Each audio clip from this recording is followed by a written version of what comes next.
me just share this live feed.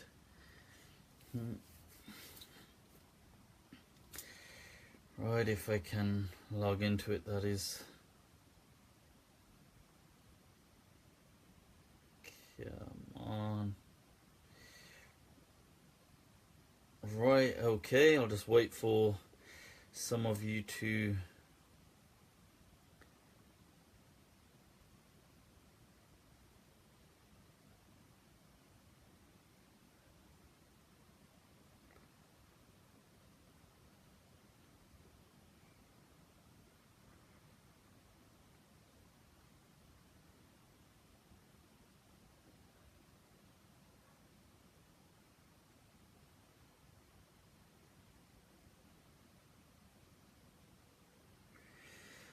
Right, so I'm just about to share that. Assalamu alaikum, folks. I'm just checking that this has been shared accurately. Lillahi alhamd.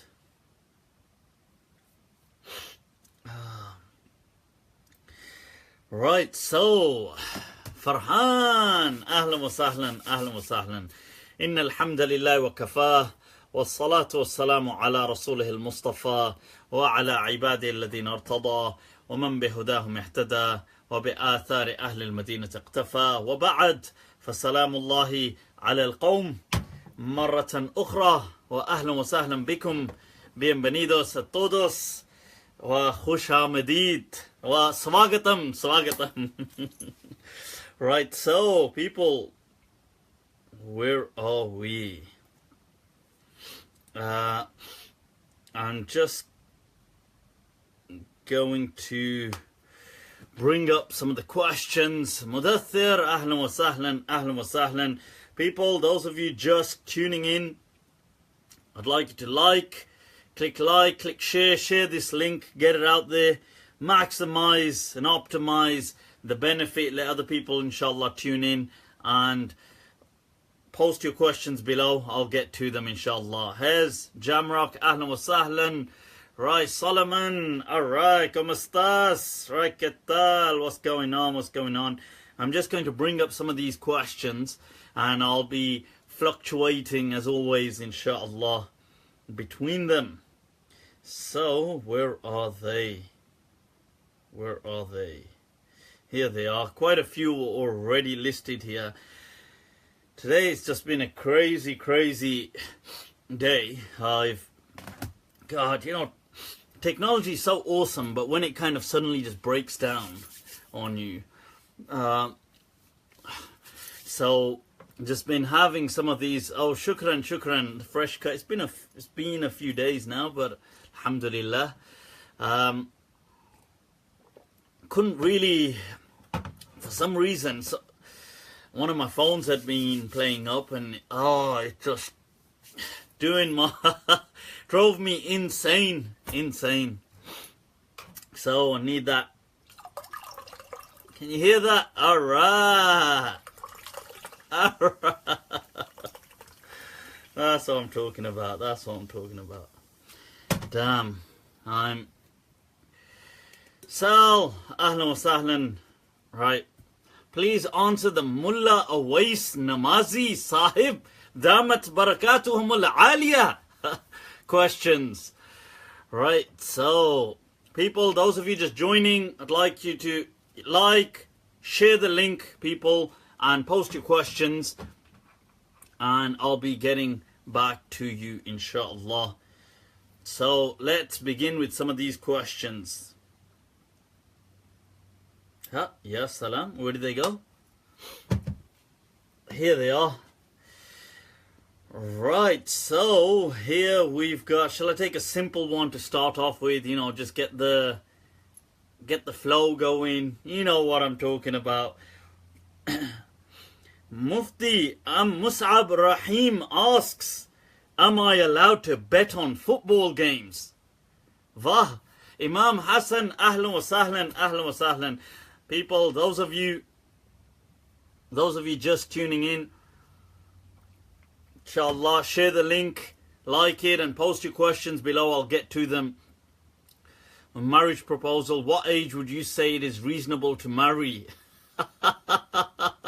What age is reasonable to marry? Ya salam.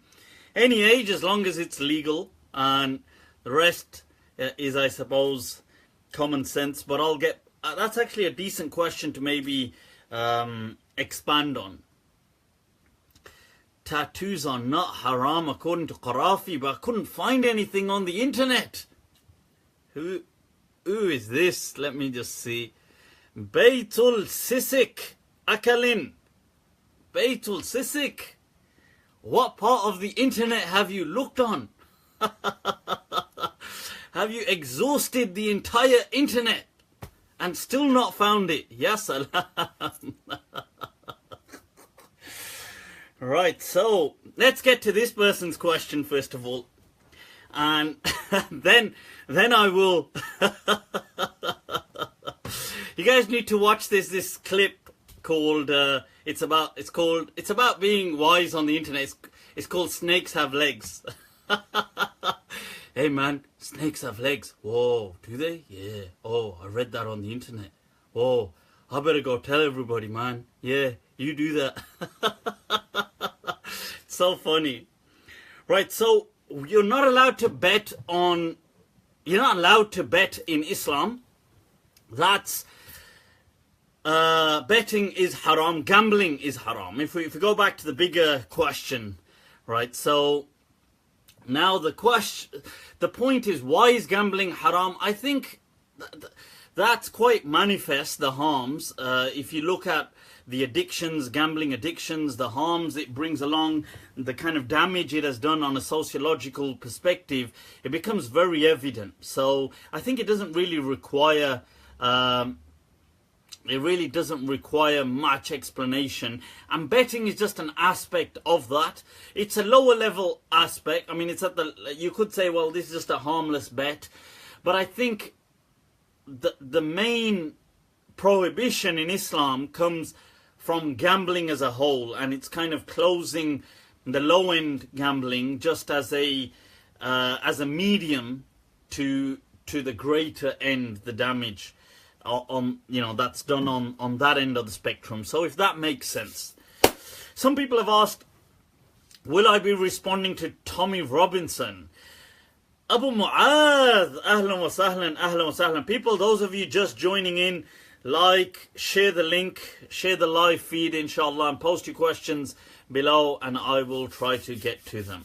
Right now, you see, there are some aspects of what Tommy Robinson has raised which I will be answering, inshallah. Things like him and other people have raised them in the recent months.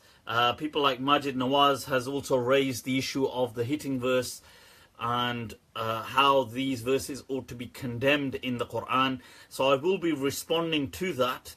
So that's something, inshallah, I will be doing hopefully soon. I keep saying that, but we were just discussing this again last night. So inshallah, that's something coming along. So just hang in there. As to generally taking him up on his campaign, the thing about him is he's not really somebody that's dialogically to be engaged, because all he is he's just somebody very rude and impulsive, and he's not really there to debate, if that makes sense. It's like, basically, it doesn't matter what you have to say. If you hear him on any of these discussions, he's not actually having a discussion, it's just a monologue. So he just sits there and just goes on non-stop, just saying Muslims are this, Muslims are that, they're bigots, they're so on, the Prophet was like this, blah blah blah blah blah, they're all pedophiles, they're like this, they're like that, and they're terrorists, they need to be, and then it doesn't matter what you have to, you can see even non-Muslims debating him. Even the time with Piers Morgan, I mean, the whole thing is that it doesn't matter who he debates or discusses with, he doesn't care about, and he's just slamming the Quran and just waving it around, and you can imagine that is with non-Muslims. With Muslims, he's even more vile.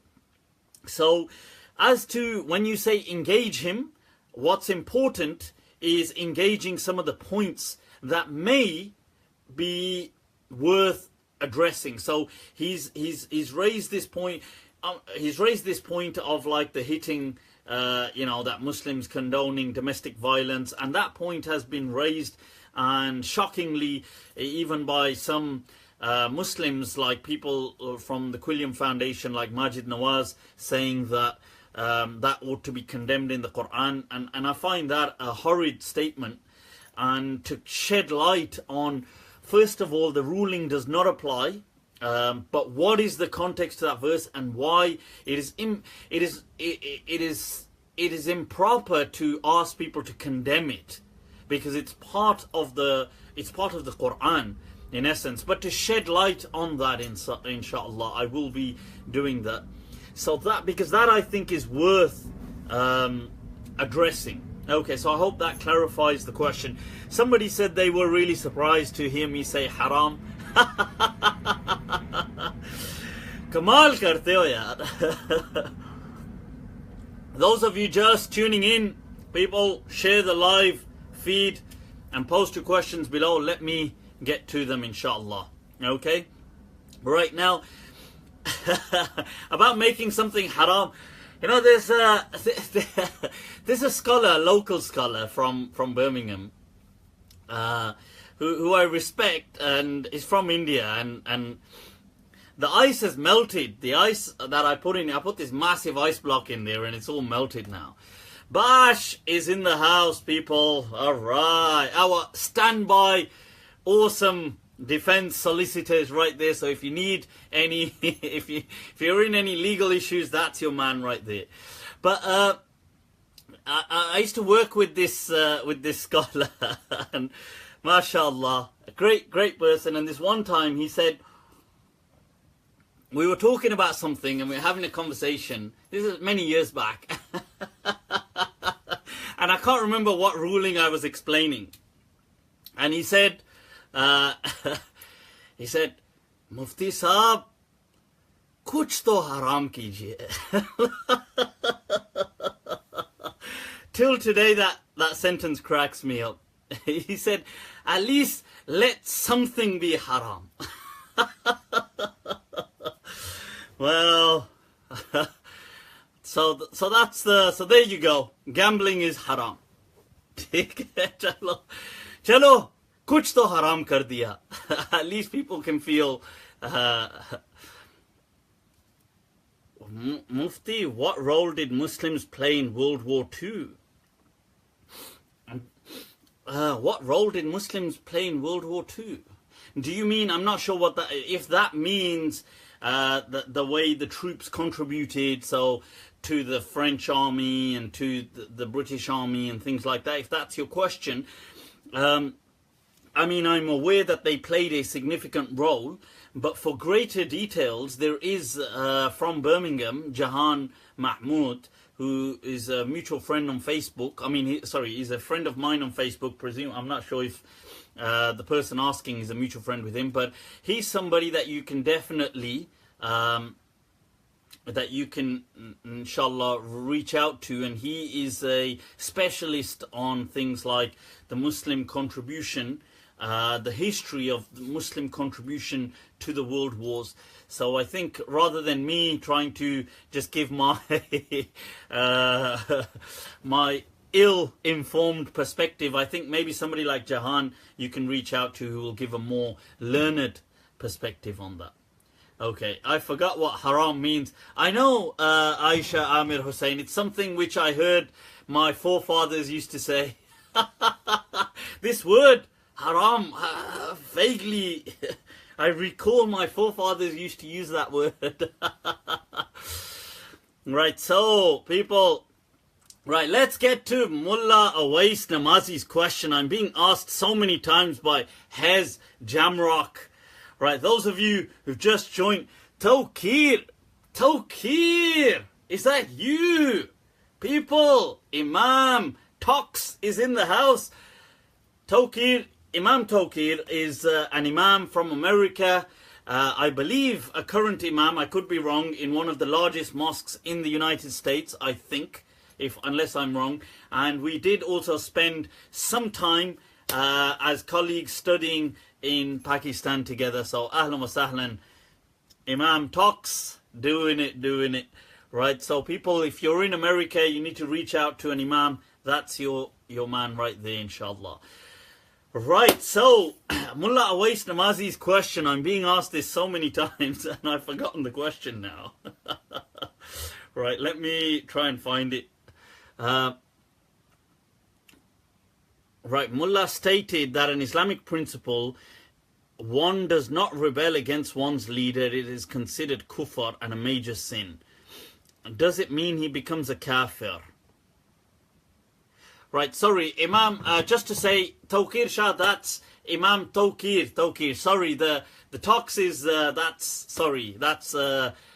just a friendly term, name we used to use. Please do not refer to Imam Sahib as Imam talks. My apologies, Tawqir Sahib. Samihni. Right, so, right, this question, it means Lucifer. Yes, right, lol. When you're an Imam, it means Lucifer, our Lord. What? I got no idea. People, do not be trolling me. You're going to get blocked. And those of you who just tuned in, inshallah, share the live feed. Click that share button, get it out there, inshallah, and post your questions below. Let me come to them. Right, now, rebelling against or creating an insurgency or an uprising in a state. This within Islam is generally deemed haram. Why is it deemed haram? Some scholars have gone to the extent, to later scholars, so to deem it as kufr. Now, the early scholars didn't necessarily say it was kufr. So people like Imam Malik didn't deem this kufr per se, neither did Imam Abu Hanifa. But later scholars, as theology started to get more, as theology started to get more and more creed regulated and put together as part, maybe as part of the institutionalization process that happened as well to Islam, like other religions, then part of that, this was included as creed, to say that, to rebel is disbelief. I don't think it's disbelief, but it is haram. When Imam Malik was asked about an uprising against the state, he condemned it, and he said that it is that it was haram because it leads to bloodshed and it leads to civil war, and there's very little good that comes from it. Now, you see, in his time, when the Abbasids rebelled against the Ottomans, against the Umayyads, and they did successfully overthrow them. But when Imam Malik was asked, he said, Da'hum, let them be, that let a zalim. He said, let a transgressor, let Allah replace a transgressor with a transgressor. Like, we don't get involved. And this was the stance of the great Salaf and the great Imams of our Ummah. They were not political. And the politics of Islamic history, you see that a lot of it never really ever had anything to do with the scholarship. It was usually just political tribes that were just kind of rivaling one another, and they were taking over. Ustad Yasin is in the house. Ahlan wa sahlan. Right, so my response is that it is haram, but it is not kufr. Okay, it is not disbelief. Maybe the reason why some of the ulama of creed and theology placed it as kufr is they associated it with groups like the Khawarij, who were extremist groups that were obsessed with things like political ideology and rulership. A bit like what you have today. You see, the Arab Spring is a good example as well. You see, it's difficult because I do appreciate that people in those circumstances, they want change. But seldom does that change bring about good, because we are living in very intricate kind of times, and I think change does need to come about, but how? The military way just doesn't seem to work as like a military coup. Seldom seems to work. and places like Syria are a devastating example, and you know, something that for years and years, and I have to say, I kind of almost beat myself, you know, with you know, many years back I studied in I was blessed to be in Damascus in the late 90s, when many people had set off on the road to Damascus to seek sacred knowledge. People, those of you just tuning in, like you to share the live feed, inshallah. Click share and post your questions below. Okay, now I was there, and many of the great ulama of the West were actually there at the time. There were people like Imam Zaid Shakir was there. Many people that had set off to the road to Damascus were actually there at that time, and this is in the late 90s. And many, I mean, people from the UK, you had people like Sheikh Hafid Islam, Sheikh Saqib Shami, and other people. They'd all kind of been there at a similar time. Now, you see, I was kind of really disappointed a bit with the whole. There was a very kind of 1984, you know, an Orwellian kind of culture in Damascus at the time, where the government had this kind of control and this grip on people. There was conscription, mandatory conscription. Everybody had to partake in the army. Obviously not us, not foreigners, but we would see that, and there was a military presence here and there, and people were always scared to speak their mind, and everywhere they had to praise Hafid al-Assad everywhere. And I found it kind of shocking that this, and I thought to myself, I mean, I was young. Now in this old age when I reflect,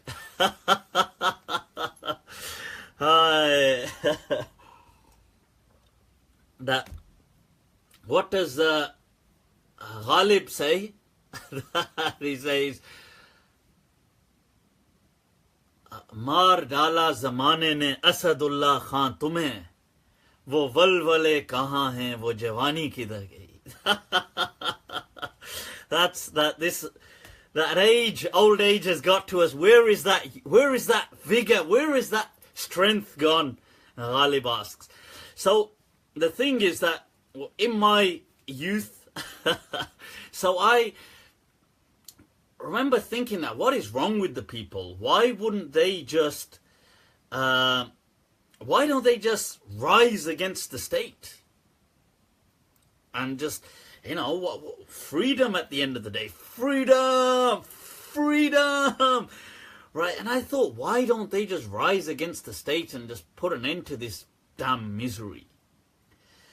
And I remember thinking that, and I remember thinking, because obviously of Pakistani heritage, and I remember thinking that, and I had visited Pakistan on many occasions, that look, in places like Pakistan, they don't put up with this kind of oppression from the state, and why don't they, what's wrong with these people? Are they, you know, and I remember thinking that, are they, you know, are they not like real men? Like, what's wrong with them? And in a way, it's this is in the late 90s, yeah, so 97, 98, that kind of time, 99, that kind of time.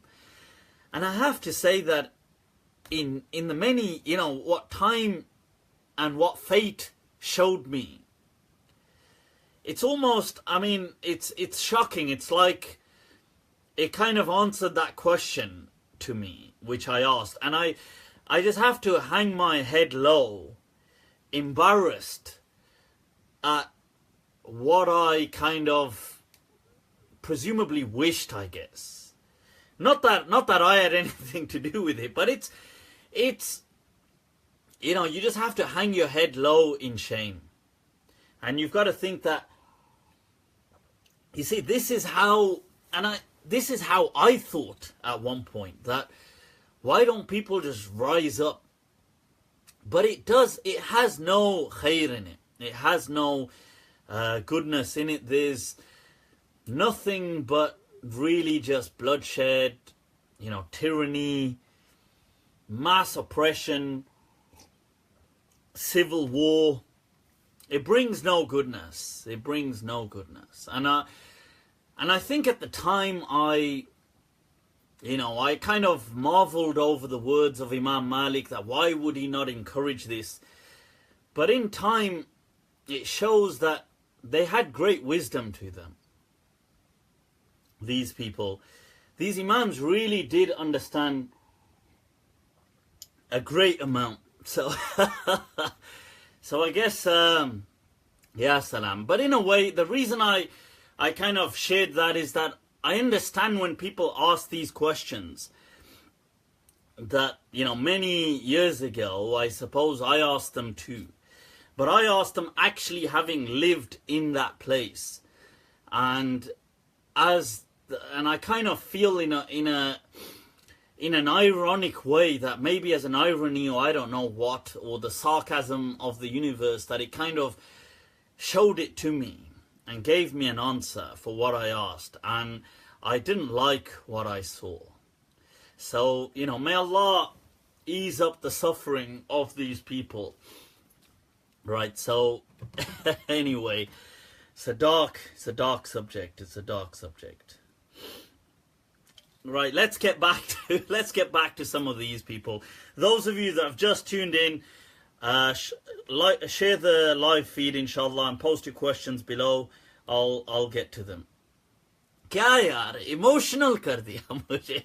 You guys are turning me all emotional. Let's get to these questions. Right, so cryptocurrencies. Shall we take this question? Right,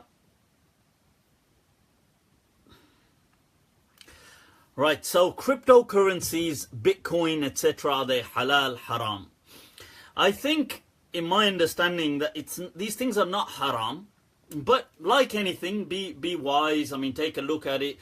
I mean, I haven't really ever purchased any kind of cryptocurrencies or Bitcoin or anything, and I haven't looked into them from that perspective, but I don't think they're haram from an Islamic perspective. I think you just need to be wise. Okay, that's all. When you go about these things, to just be wise about them, that's all, inshallah. Right.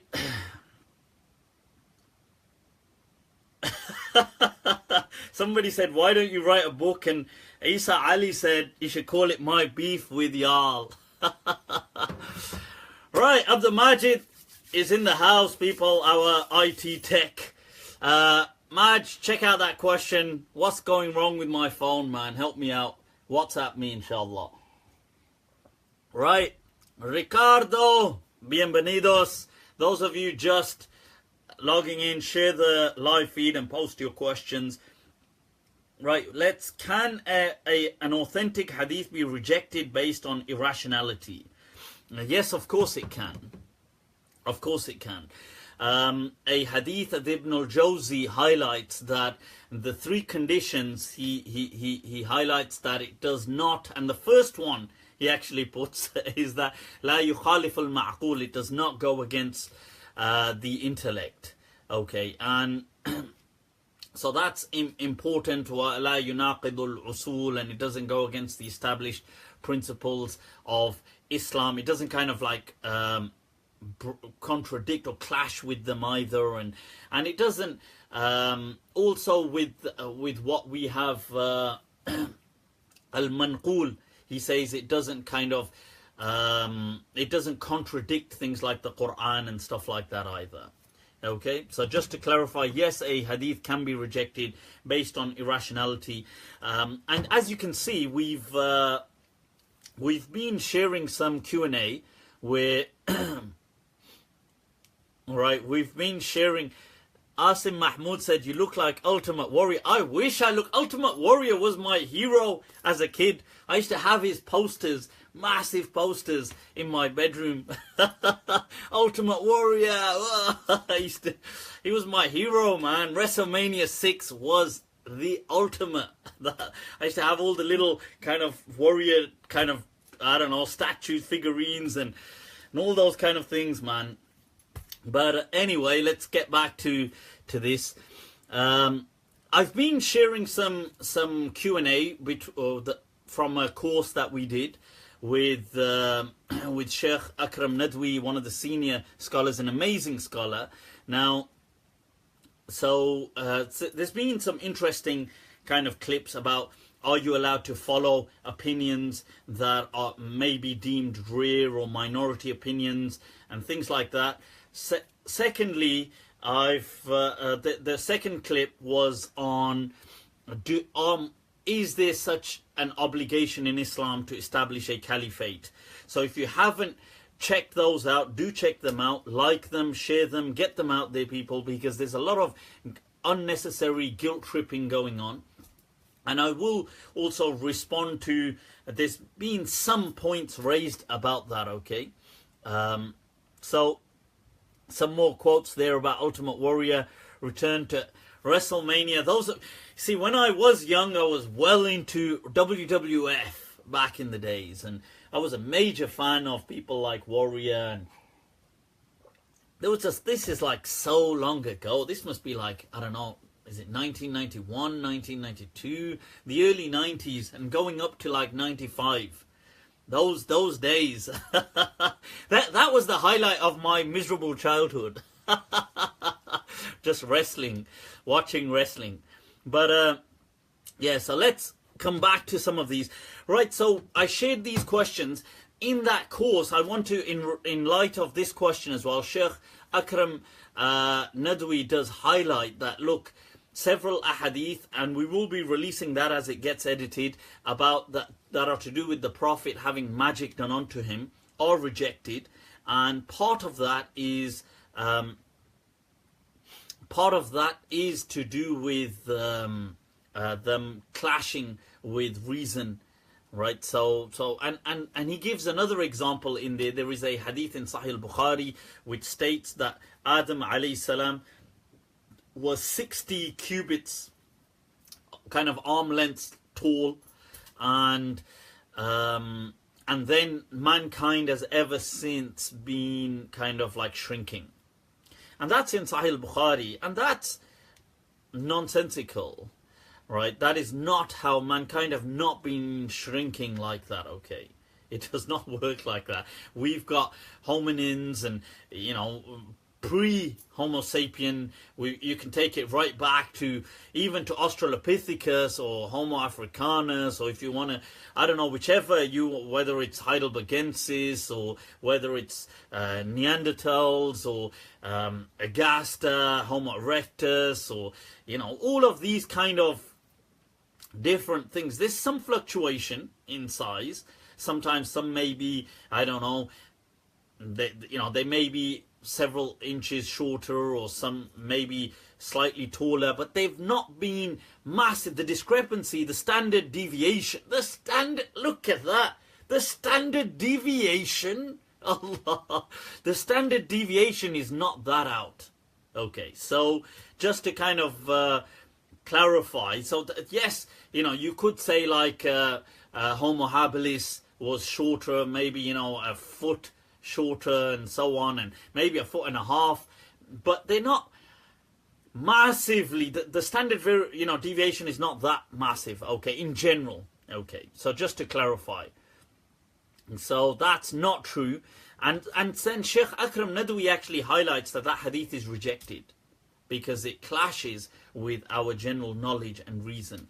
Okay, and it's also worth highlighting on that point as well. This is the same thing many ulama of the past said about that hadith, including Sheikh Abu Bakr ibn Furak, who was a major scholar of theologian from almost over 1,000 years ago, and he places that in his book called Mushkil al-Hadith, the problematic ahadith that we have.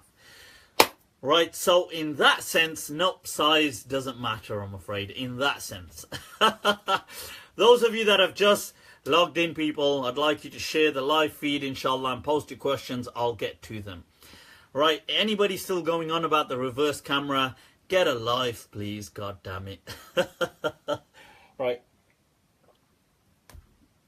during the early earth, plants and animals were supersized. Yes, Abdul Salam, but hominins were not. The early earth didn't have, first of all, it didn't have the great apes and this kind of mammals on there. So I don't know what, if you're talking about from the times of the dinosaurs, you didn't have humans running around in the times of the whoa. Anyway, so coming back to this, right, so I've put this video out there. Just I will respond to some points that have been raised. Some people have, some people have loved the video, alhamdulillah. It's really come as a breath of fresh air for some people, that Islam is not a democratic process, that truth is not democratic. And so I'd like to just expand on this first point very quickly, and that is that in following opinions that are minority opinions, you see, you have to understand in essence what is it that you're asking. In essence, you are asking that is truth democratic? That if a majority of people start following something, does it make it true? And of course it doesn't. So the majority of the people that follow something does not equate to its strength in objectivity. Right, Michael Mala is in the house, people. Mike, ahlan wa sahlan. Mike, why don't you click share on that live feed? Get it out to your thousands and thousands of followers. Those of you that have just tuned in, share the live feed, people. Get it out there, inshallah. Right, so truth is not a democratic process. Just to kind of clarify that, okay? So if 10 people believe one thing and one person believes something, just because they're 10, it does not make it more true. You have to have other methods of validating something, okay, and verifying something. Right, so that's just to clarify that. So when people say, oh, but but because so and so, and what's shocking is I had certain people who are Salafi, for example, criticizing my fatwa because they're saying, how can he say you can follow opinions which are minority opinions?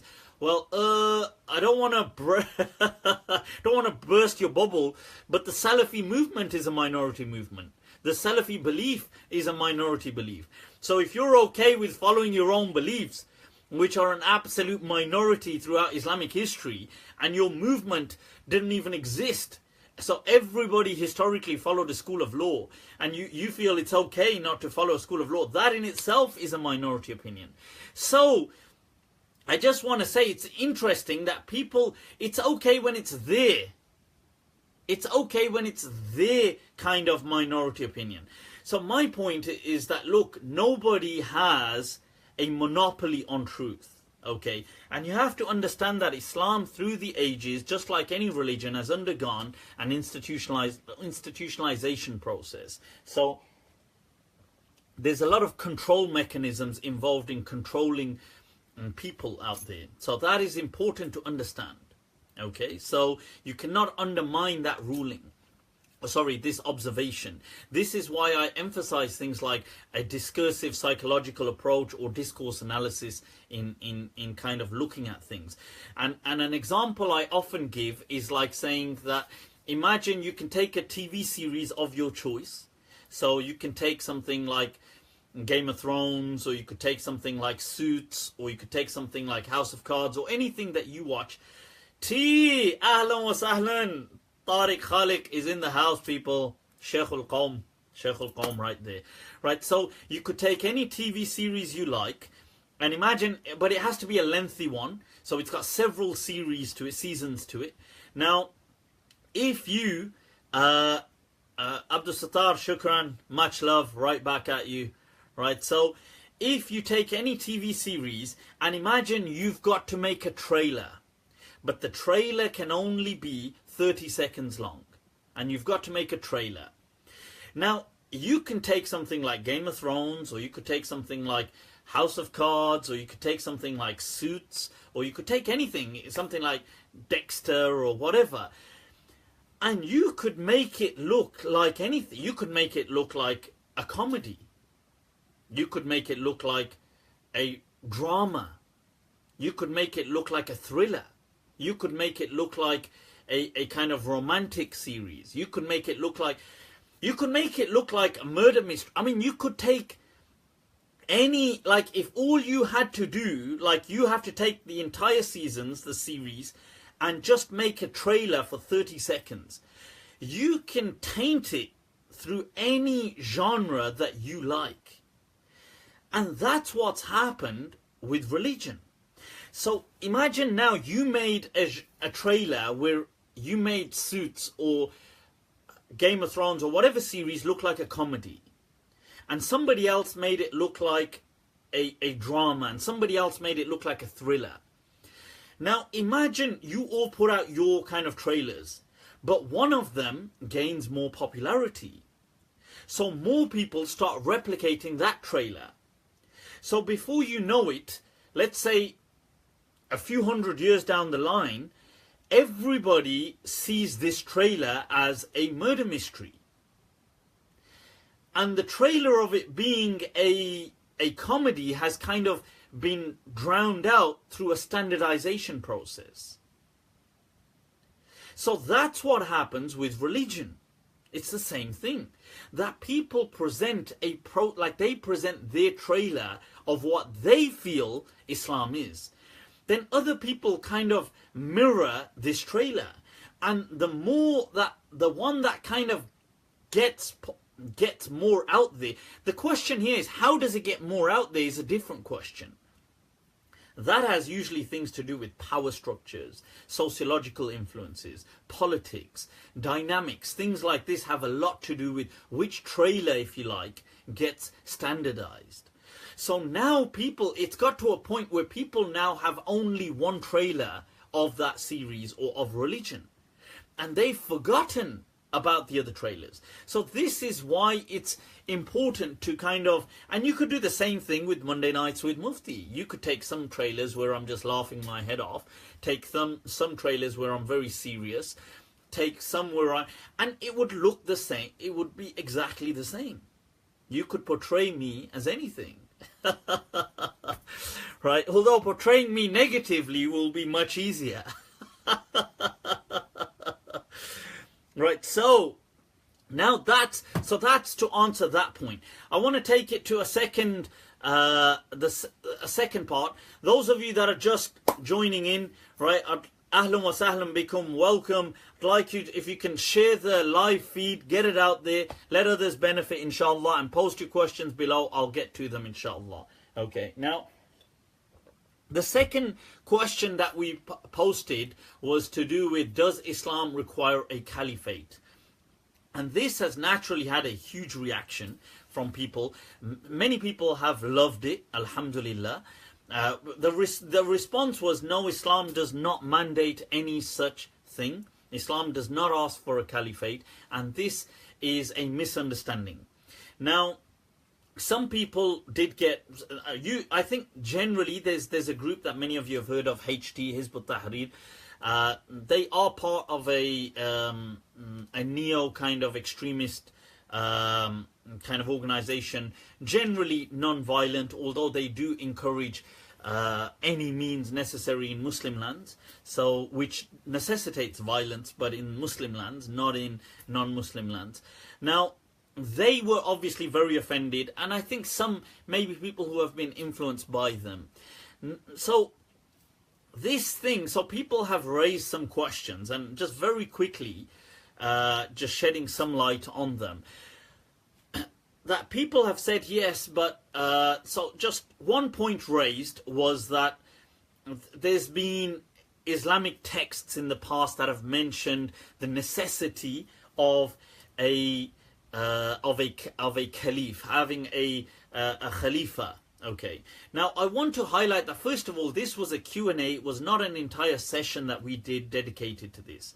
So for greater knowledge on this, I would like to refer you to a course that Sheikh Akram has done dedicated to state power and Islam, and it is available online. I will at some point post a link for it.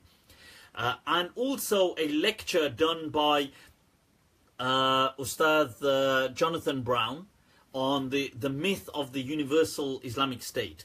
So I'd like to refer you to that. That's already been done with great detail. But I want to just highlight that this, when in historical sources, wherever something was mentioned about having, we must have a ruler. This is the thing about what this was talking about was as opposed to anarchy. It was not talking about as opposed to different forms of governance. So in the past, yes, many books said that we must have a caliph, we must have a ruler. That's because that's how the whole world ruled. It ruled with rulers. It didn't have like a democratic process in general. It didn't have governments like this. These are modern notions. So they would write in accordance with their day and age. So they said, and you can understand this by reading their introductory paragraphs where they say, why must we have a ruler? Because they say, otherwise there will be lawlessness. There will be loss of human rights. There will be loss of trade. There will be loss. So read into the why we must have. And that answers the question. It answers the question because we must protect human rights. And we must protect rights. So to do that, we must have rule as opposed to anarchy. Not as opposed to democracy or nation states, or these things didn't exist. So just to clarify that, okay. Another point that was raised was somebody said that, well, scholars in Islam are not, they don't have training on political understandings and political awareness. And therefore, they should stick to just teaching fiqh and stuff like this and leave this kind of stuff to to neo-political groups, modernist groups like, political groups that are educated in politics. Right, that is absurd. That is absolutely absurd. Okay, why? Okay, because we are not discussing politics. We are discussing what Islam has to say about them. So we're not discussing, it's like saying, well, you could say, well, scholars shouldn't talk about DNA. Okay, but we're not talking about science, or we're not talking about politics as a science, because people who do fine, people who specialize in politics can speak about politics. We're speaking about, does Islam mandate this? So you've got some people who've never really ever studied in an Islamic institution. They have no true Islamic training. They've never been authorized or licensed with a chain of tradition to teach Islam. They've never studied the Islamic sciences comprehensively. They haven't even studied all of them at a foundation level, let alone an intermediate or an advanced level. Do we take their understanding of what Islam is teaching, or do we take what the scholars have to say? Of course we take what the scholars have to say. So that is an absurd statement, really. And it's kind of very denigrating in essence to say, well, scholars don't know about politics, they shouldn't get involved. No, the scholars are telling people that Islam is not a political ideology. The Prophet ﷺ, when he passed away, he could have left a methodology to follow, but he didn't. He could have said, this is how I want you to rule, but he didn't. He knew that there would be disagreements, but he didn't. Why didn't he instruct? Because if he did instruct, people would have understood that to be the only way to govern. So that's why the Prophet left it, knowing that yet there will be disagreements amongst them, but that too is not as great as the problem. If I mandate something, people will take it as the only way. And the messenger knew that in generations and centuries to come, that humanity will develop. So, okay, so enough said on that, okay? So, let's get back to some of these other questions now. Right. let's see any questions coming in. We've got a few people joining. Those of you just joining in live now, ahlan wa sahlan bikum, welcome. Share the live feed so others can benefit and post your questions below. Lobon Tenga, Nate, I don't know what that question is about. Let's get to that question, people. What are some questions? Can a nikah take place without a wali? What if the father of the girl refuses her true love? Ah, true love. Hi.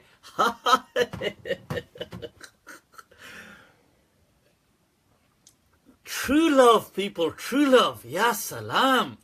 What if the father... what does Mutanabbi say? Mutanabbi says... his poem...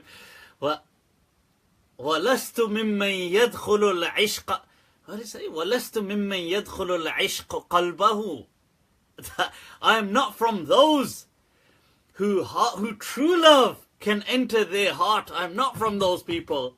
لَكِنْ مَنْ يُبْصِرْ جُفُونَكِ يَعْشَقِ. But anybody who sees your eyes can't help but fall in love. True love, huh? What is somebody who her father denies person and imam? Stephen, I've got your question. I'll get to it, inshallah. Does true love exist? I mean, love is an emotion, so I suppose you can't deny an emotion. Ibn Hazm's book called The Ring, it's been translated into English as well, The Ring of the Dove. It's called Tawakkul Hamama in Arabic, is a book on the psychology of love. And he discusses all these things about the different stages of love and people who have been in love and they've been obsessed and can there be such thing as love at first sight and he discusses all of that. A la primera vista, alright. So the thing is that, can there be love? So let's get to the question. Can a father prevent his child? She's not a child, she's an adult. Can he prevent his daughter from getting married? I don't believe he can. That's not right. He may have his reasons. I think he can have his reasons. As a human being, you're entitled to your opinion. He could feel that, look, this isn't right, or for whatever reason, that maybe he's inappropriate or whatever. But if she decides to get married, then that is her choice. Do you need a wali, a guardian to get married? No, you do not, in my understanding. You do not need a guardian to get married. That is only a recommendation for there to be familial harmony. Okay, just to clarify. For there to be familial harmony.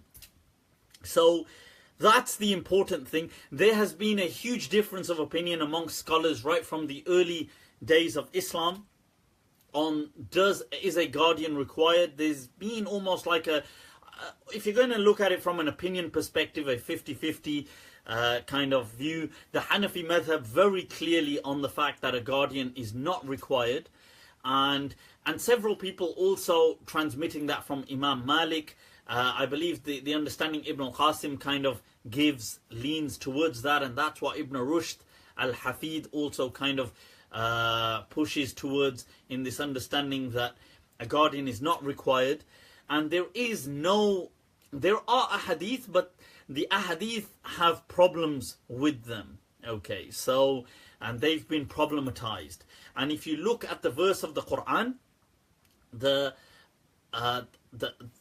you see that even some of the verses that Allah uses, that Allah teaches us, that show that a woman herself is getting married herself, that is the, so for example, hatta tankiha zawjan ghayr, until she marries another, and like this. So these kind of verses show that the woman is doing this of her own accord. And Allah teaches wala ta'dulu, and do not prevent these women from getting married if they want to. If they want to get married, that you do not have the right to do so. And I understand that some people have interpreted that to mean that they have the right to prevent them, and that's inaccurate in my understanding. So a woman can do that, okay? She does not require. It is good to have the family on your side, but it is not a mandatory requirement. Okay, so you can get married without a wali. That said, I think sometimes you have to view everything. You know, sometimes impulsive decisions are not the most kind of wise or accurate decisions either. You got to kind of look at everything. So, and young people getting married is sometimes a recipe for disaster, because they don't have they have the biological maturity, as in physically they're sexually mature and capable, but of being sexually active, but they still, the kind of psychological maturity is difficult. That's the whole thing that you have to kind of look at, and I've answered this before. Do check my previous Q&A. That I think religions struggle today in providing a very kind of cohesive response to how should relationships work then, because I don't think we have a kind of cohesive, very relevant response for the modern age. I think we're struggling with that, and I think there's no harm in kind of admitting that. But yes, Allah, may Allah make things easy, because the kind of response people just have is like, just get married even if you're 18, or just no, or like a very robotic response which doesn't really work for people in the real world. So I think that is a true challenge, a sociological challenge that we are facing. Okay. So, right, let's get to another question. Right, somebody asked, what does it take to be an imam? In essence, I mean, imam, sheikh, imam is usually somebody who leads prayers. So somebody who has a reasonable training within the Islamic sciences. And there could be levels. So, if you've completed a full course, you are deemed a scholar of Islam. Some of these courses can last anything from 6 to 8 years. It's like a seminary where people go and they study the Islamic sciences, which cover all, and I've done this in the past, that I've gone expanded on them, which cover things like the Quran and its tafsir, its explanation, and studying hadith literature, the teachings of the Prophet Muhammad sallallahu alaihi wasallam, and how that works, and going through the actual teachings and the major books and what authenticates hadith, and studying things like fiqh, Islamic law, and how that's codified, and the legal theory behind it, the dissents, the differences of opinion, Islamic theology, the Arabic language, literature, creed, theology, and these kind of things, history, covering all these things from a basic fundamental to an intermediate to hopefully at least some of them to an advanced level. That's what's required in general. Right, moving on. What do I think of the heliocentrism and Islam? People, of course, this is absurd. Of course the earth rotates around the sun. This is literally absurd. Please do not be influenced by kind of medieval Christian theology. Islam completely concurs with, it has no problem whatsoever. Allah encourages humans to be curious and to go out and to learn. Learn about the world around you, learn about science, learn about all of these kind of things, okay? So that's what I would encourage, that never ever kind of see science as an opposing force. Science is always something Muslims should be behind. Now, if you find something challenging, look into it, learn about it. But these kind of things, like geocentrism or this kind of what kind of a debate is this? This is Galileo ended that debate. I mean, we don't need to be preoccupied with medieval discussions, okay? Right? And seriously, I mean, people that are still thinking, oh, but the Quran doesn't say. I mean, what kind of an absurd statement is that? The Quran didn't come here to teach you, like cosmology. It didn't come here to teach you geology. It didn't come, if somebody's in a hospital and they're about to undergo surgery and somebody says, well, here's a surgical method. You don't say, oh, but does the Quran speak about that particular surgical method? You'll be like, hell yeah, please save me, goddammit. What kind of an absurd, oh, the Quran doesn't mention. Of course the Quran doesn't mention. The Quran doesn't mention most things. It didn't come as a know-all, teach you everything about the world, for God's sake. Right? So this approach is a very kind of, I don't know, it's like an intellectually and a socially handicapped approach to religion, which I would really advise against. Right, Zulqarnain has asked a question about Kashmir. Can we derive motivation from Islam as a uniting force to fight a political battle? Of course, Zulqarnain, we can derive motivation from Islam. And places like Kashmir, may Allah grant them ease, are unfortunately victims of huge oppression. And, yes, Allah, I mean, it's only, there was a Bollywood movie made, I think it's probably been maybe a year or a couple now, that I think it was called Haydar. It's by Shahid Kapoor, about the whole struggle of Kashmir. And it was one of the first times in... it's actually based on Hamlet, the whole thing.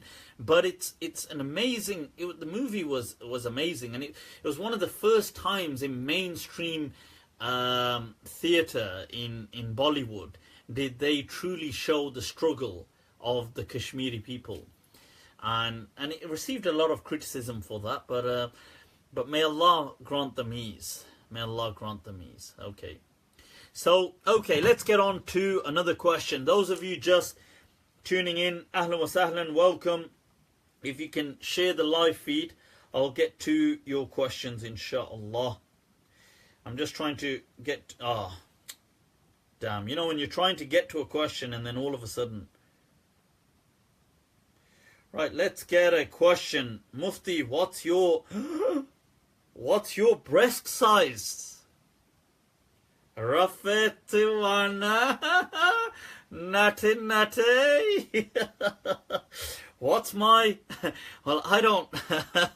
I'm sorry to break it to you, but I don't have breasts.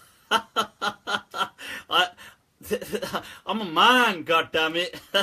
Men, right? So, Rafe, you need to lower the gay. You nutty. And also, I'm really confused about what kind of breasts it is that you're aware of, because... Right, let's get to another question.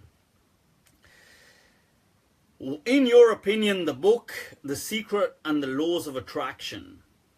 Right, now... Right, so... Laws of attraction, I've answered this previously. I do think that things work like that, like vibes and stuff like this. I'm not sure if it necessarily works the way that these people say it, but I believe that within nature there is this kind of mechanism. How does it work? Is it influenced at a quantum level? I don't know, but it seems to work. Like if the hadith teaches that Allah says, I treat my slave as he expects to be treated. Ana inda abdi kadhannihi bi. If you expect bad, bad will happen. Now, that is true that when people are negative, they give off negative kind of vibes. And thereby, they are received with negativity. Right, so they are received with negativity, okay. So, and creatures can also detect these kind of things. Like, like animals can sometimes detect fear. from humans. They can detect things which we can't obviously discern, but I mean we can read micro expressions, maybe subconsciously. So in a similar way, you get people who are sometimes very happy-go-lucky, and I believe that they are generally happy-go-lucky, and it comes down to their mentality of being very happy-go-lucky that kind of induces that, if you want to call it luck, or if you want to say, well, the universe is bringing goodness to them. But I believe that the result works. The mechanism, I don't know about the universe, what that means when people say the universe is bringing it. But I believe that there are maybe certain laws in nature, certain kind of vibes can be read. Okay, so these things do work, and this is why I feel the Messenger of Allah in the hadith in Tirmidhi used to encourage optimism and also positive kind of omens, because it brings about this kind of positivity, and happiness brings about, you know, they say smile and the whole world smiles right back at you. And there's been some very interesting studies that have been conducted by the BBC, and I forgot what university it was within the UK that was studying happiness, and they conducted a study, I think it was in Bristol, but it was in one of the cities in the UK, where they got a certain number of people to go around and they had to smile. So that's what they had to do, and they had to do this for a certain number of days. But you see, smiling is so tied into feeling happy that by forging the smile, because it's so tied into being happy, the body kind of triggers the happiness because it's so linked. So usually when you're happy, you're smiling. But if you smile, even if you're not happy, because they're so intricately linked, it in a reverse manner triggers the same psychological effect of being happy. So these people ended up feeling very happy.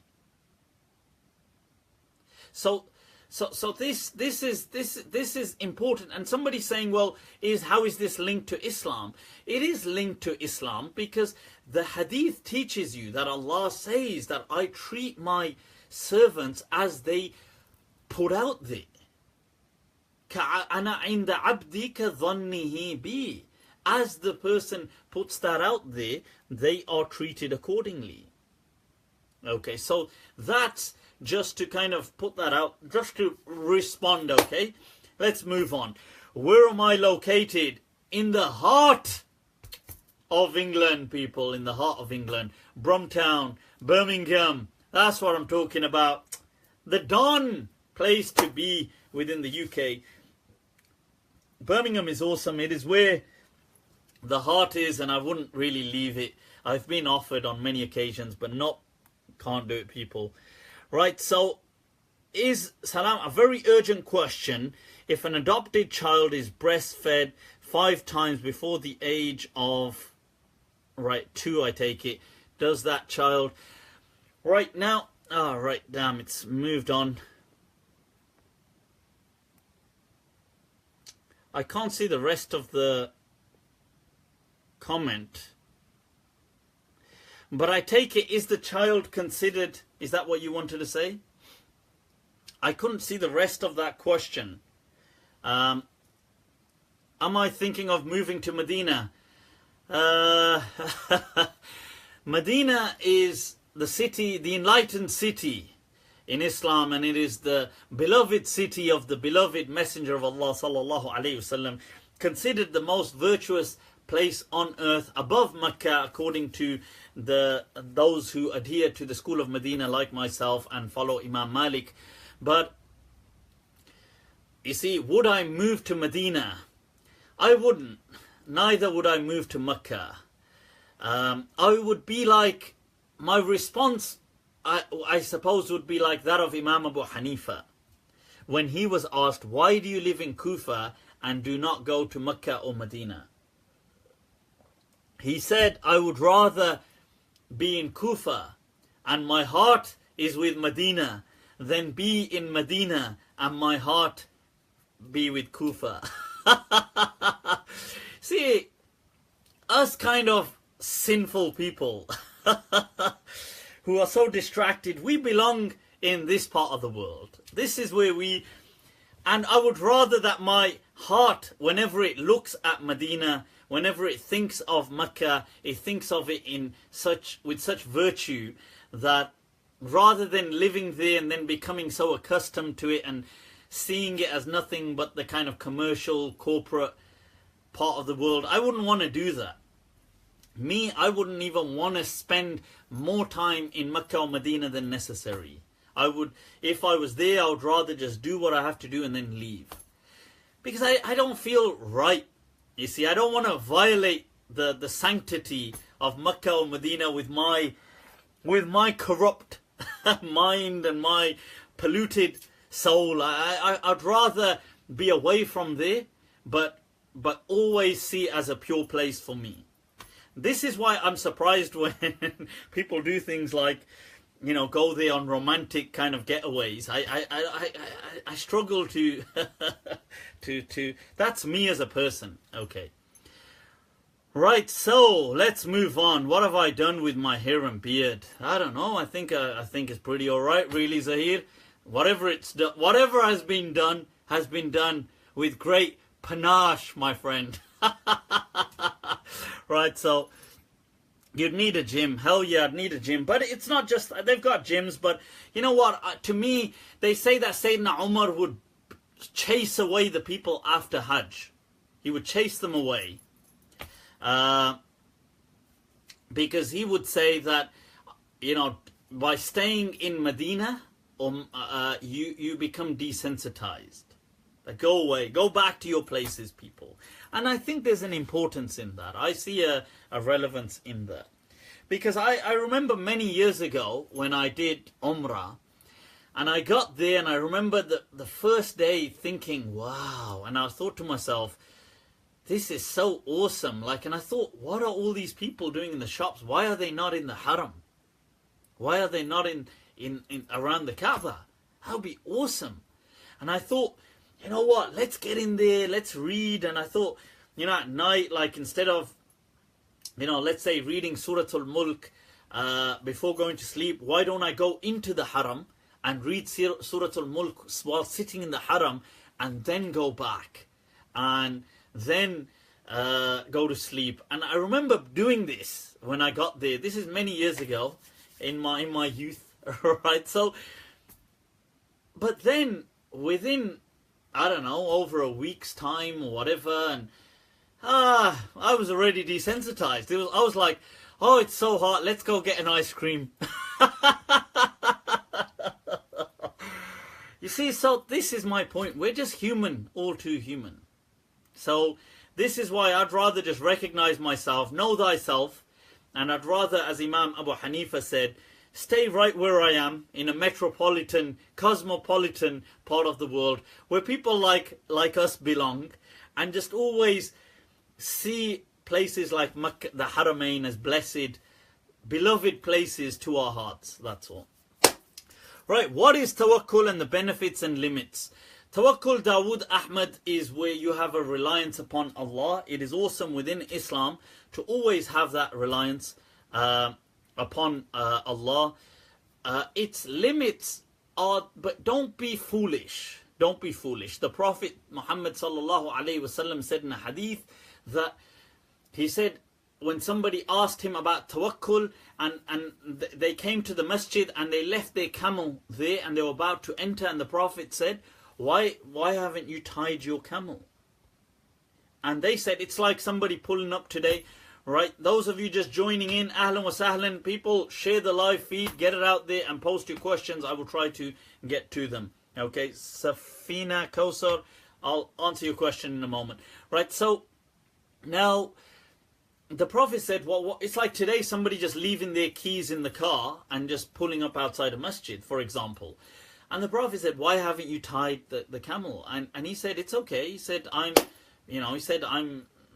going to the masjid, tawakkulan ala Allah. I trust in Allah. The Prophet said, La, don't be foolish. He said, I'aqilha fatawakkul. He said that, tie it, then have trust. You take the necessary means and measures, then trust in God. God is not going to, the hand of God will not come and feed you, right? It will not get you up out of bed and tell you to. You do these things yourself. Get up, get off your behind and do what you got to do in life. Then have trust in Allah when it comes to the outcome. That I've done my best. Now, Ya Allah, make it happen. Like I did my best. That's what tawakkul is all about. Tawakkul is not about this kind of, oh, don't worry, I'm just going to sit here. Allah will do it for me. Allah will do it for me. Allah will do it for me. Allah ain't going to do anything for you, my friend. There was a Bollywood movie where it's based on a true account. I forgot what it's called now. It's got a strange name to it. Something like Manjera or Manjero or something. But it's based on the man who actually split the mountain, and it's a true life event about a man who actually cut and he paved his way through a mountain. He actually broke a mountain, a single man. It took him, I believe, almost 22 years to do it. It's a very it's a low budget movie, but it's very moving, and it's a true. I'm not sure if the person is still alive today, but and I believe he deserves an award for his commitment. Right, so may Allah. No, it's not Kilimanjaro. It's about a mountain. It's not a massive, but it's a mountain that was in some remote part of India that they had no road to get to the town or the city, so they had to go through and around these mountains, and it resulted in casualties and deaths. And so this person, his wife, dies as a consequence, and he loves his wife so much, and he's so hurt by this that he says he will break this mountain. And that's what he actually does, and it takes him over 2 decades of his life. But there's an interesting quote in there where he's on his way to Parliament, and they ask him, do you have a message for people? And he says to them that Bhagwan ke sahare mat baitho. He says that kya jane, shayad Bhagwan bhi tumhare sahare baitha ho. That he says that, that don't, obviously he's speaking about Bhagwan meaning God, like in the Hindu sense, but he says that don't be sitting depending on God, perhaps God's waiting on you. He says, na jane, Bhagwan bhi tumhare sahare baitha ho. That's like, the point is that God may have destined it for you if you are prepared to get off your behind and do it. So that's an interesting quote. Somebody had asked where I'm from, ethnically, originally I'm from ethnically from Pakistan. My parents from Pakistan. Pakistan people, that's it. Dil Pakistan. Now my youngest daughter now, 3-year-old, she's actually learnt that now. Pakistan, Zindabad. Right, so let's get to the next question. What constitutes a man's awrah? Man's awrah is generally between, you've got the navel to the knee, between that really. And the core awrah is, you have something called a core awrah and an extended awrah. The core awrah is really just your private parts and your behind. And then the extended awrah for a man is his thighs, and that's it really. Right. What is a dabba? Is that a beast that comes from the earth advising mankind to do well? I'm not exactly sure what a dabba is, but it's mentioned in some hadith.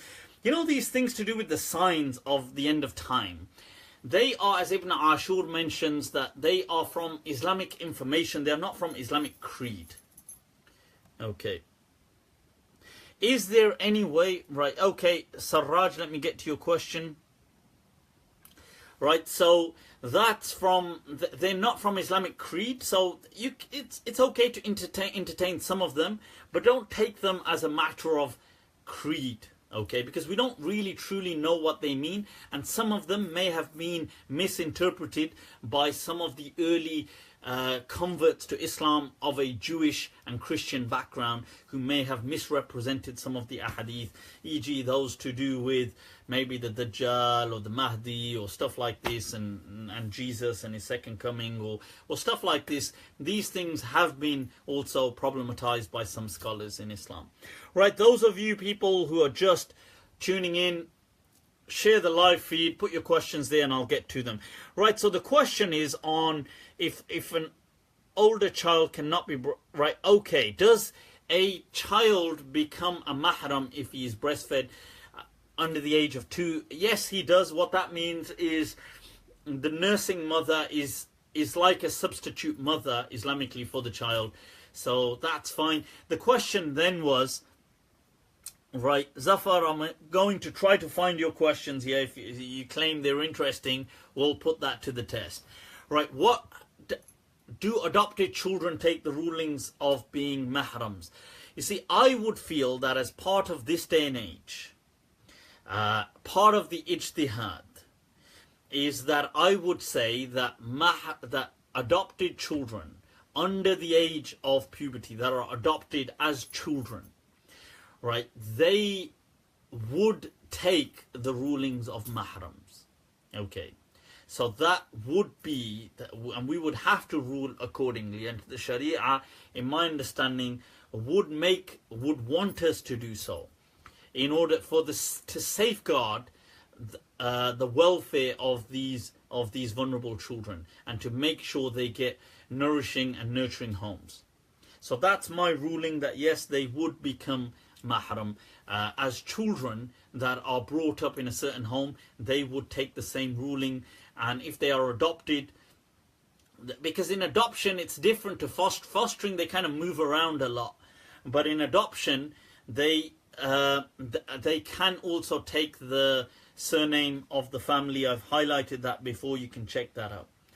Okay, so as a former teacher educator in a school, what are your opinions on homeschooling?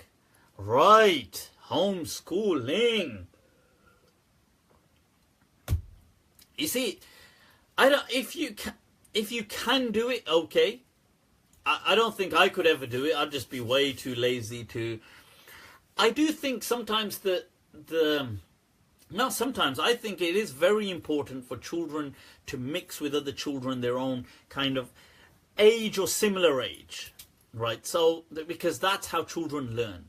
So if you read a lot of Piaget or Vygotsky on how the kind of the zone of proximal differences and how children enhance their kind of learning skills, you see it is through peer learning, and they sometimes are more influenced through peer learning than they are through even kind of vertical kind of parental or teacher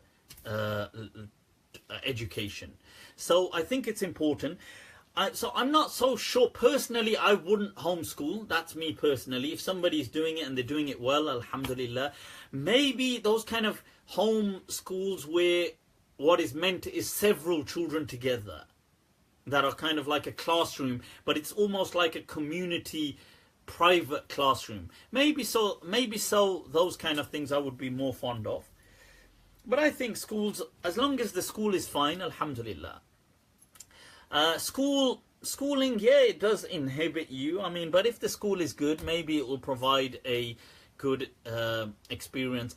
I think when we were kids, our primary school was awesome. I really did love the primary school, and it's amazing because it built a kind of common sense in us. And back then, I suppose, in the 80s, and primary schools were still, teaching, I suppose, was still a kind of middle class profession, and there was still more of a passion to it, and there was less institutionalization.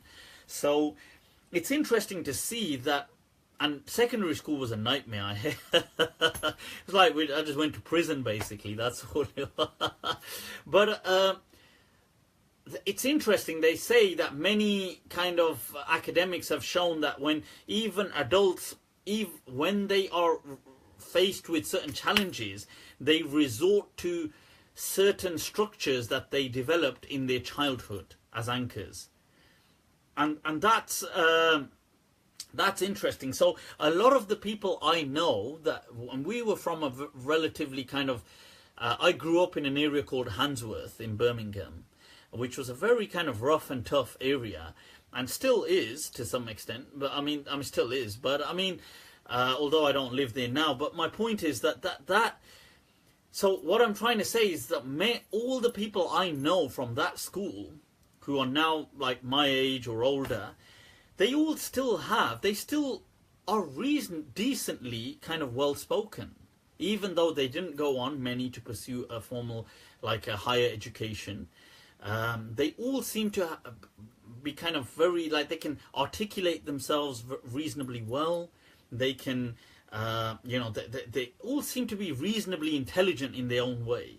And now I see that, I contrast that with other areas in Birmingham, and I see a difference, and I'm intrigued why that is. But anyway, let's move on.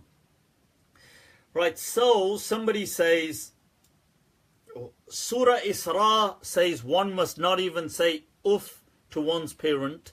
However, if a parent is continually emotionally abusive, would it be permissible to raise one's voice? You see, I think what we have to understand is that, you see, two wrongs don't make a right. However, there are extenuating circumstances. Okay, so let's be, like, sometimes you are pushed to doing certain things, and that's, given the circumstances, people may understand why you did them. It doesn't necessarily make it a right thing, but it's okay. You know, you shouldn't be disrespectful to parents. And maybe you can do the same thing in a respectful way, but however, sometimes you might be pushed and provoked, and to an extent where you react. And that's human. You know, you may do that. In hindsight, later in years to come, you may realize, okay, I didn't behave right. But, so I think there's extenuating circumstances, but it doesn't make the wrong a right either. Okay, so people, ahlan wa sahlan, those of you just tuning in, share the live feed, people, and post any of your questions. I'll try to get to them, inshallah. Hez Jamrock has asked another question. Allah says, and we created from everything we created you in pairs, that you may reflect. Unicellular organisms like amoeba don't have sexual reproduction. An amoeba just splits itself into two amoebas. Does this statement contradict the Quran? Well, I guess what you're trying to say is, well, I take it you're trying to say, well, Allah just got that wrong. Is that way? Right, so by that verse we should have a footnote saying this is what it did say then, but Hez Jamrock in the updated manuscripts has written, except in single-celled unicellular microbes.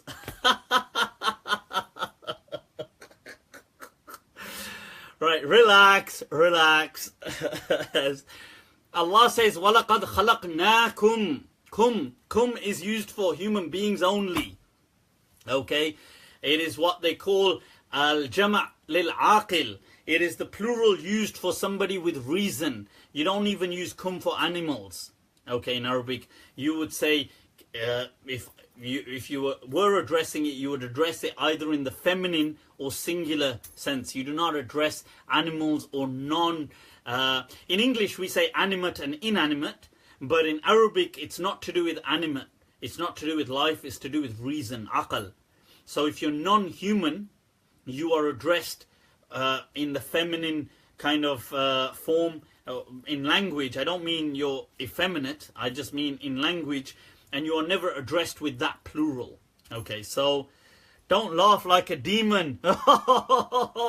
Too late. I am the devil's deception. Right, so next question.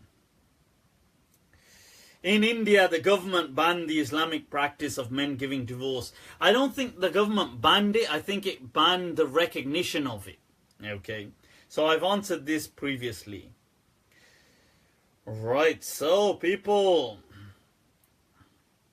let's go through some of these questions. Somebody was saying I've asked a lot of interesting questions. Where are they? Let's take a look at them. Explain the issue of jinn literally entering humans and taking control. Abu Trim Muwahid, it's all nonsense, and I've done a whole course on it, so just wait for the course. You can meanwhile check out some previous videos I've done on jinn possession, okay? It does not happen. Right, ahlan wa sahlan with people just tuning in. Those of you just tuning in, share, click share on the live feed, get it out there so others can benefit too, and post your questions below. I'll try to get to them. Alright, so Samira Mustafik has posted a question. Current conversation. What should I ask Mufti Layth? And he says, can you wash clothes on Friday?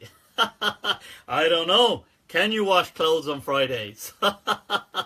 Right, so he says, do you have any tips on maintaining prayer and doing it out of love as opposed to it being an obligation? Sometimes I find my prayers are a bit robotic and the fast feel bad about this. Your question is dumb.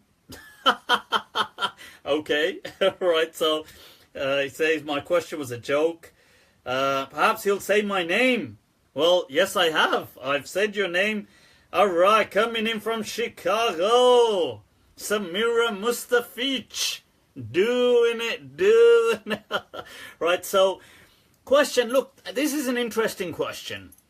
How do you make the rituals of Islam more meaningful? Whether it's prayer, whether it's things like this. Well, one way you could do that is try to learn what the prayer actually means. Okay, maybe learn Arabic gradually, try to understand things. That said, I do admit that look like any ritual, habitualization will desensitize the process naturally. So like anything, you know, when you're reading it repetitively, you will just go through the motions. But one way you can make prayer, you can counter that. So the first step, I would advise, try to learn the Arabic language. I advise everybody. Arabic is a beautiful language, people. It's an amazing language, honestly.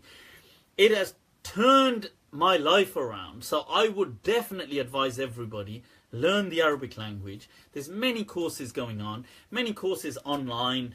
Ustad Noman Ali Khan has many courses with Bayina. Many people in the UK have online courses. Do learn them. You can get that done. Trust me. Right. That's my first step of advice. Second step, for those of you that maybe can't do that or have done that and are still struggling, one way you can bring worship to a bit of life, the answer has been mentioned in an amazing hadith of the Prophet Muhammad sallallahu alaihi wasallam, and that is where the Prophet said, "Ad-du'a mukhul ibadah," that making dua is the kind of the kind of inner core that keeps life and gives life to worship. So whenever you're in salah, according to the school of Medina, dua can be made in any language. You can make dua in English. So when you are in salah, when you're in sujood, make a dua for yourself. Ask for yourself. Okay? And ask in English. Ask in Urdu. Ask in Arabic. Ask in any language you speak. Ask Allah to give you. Say a prayer for somebody else. Ask for somebody else. Ask to ease the suffering of those around the world.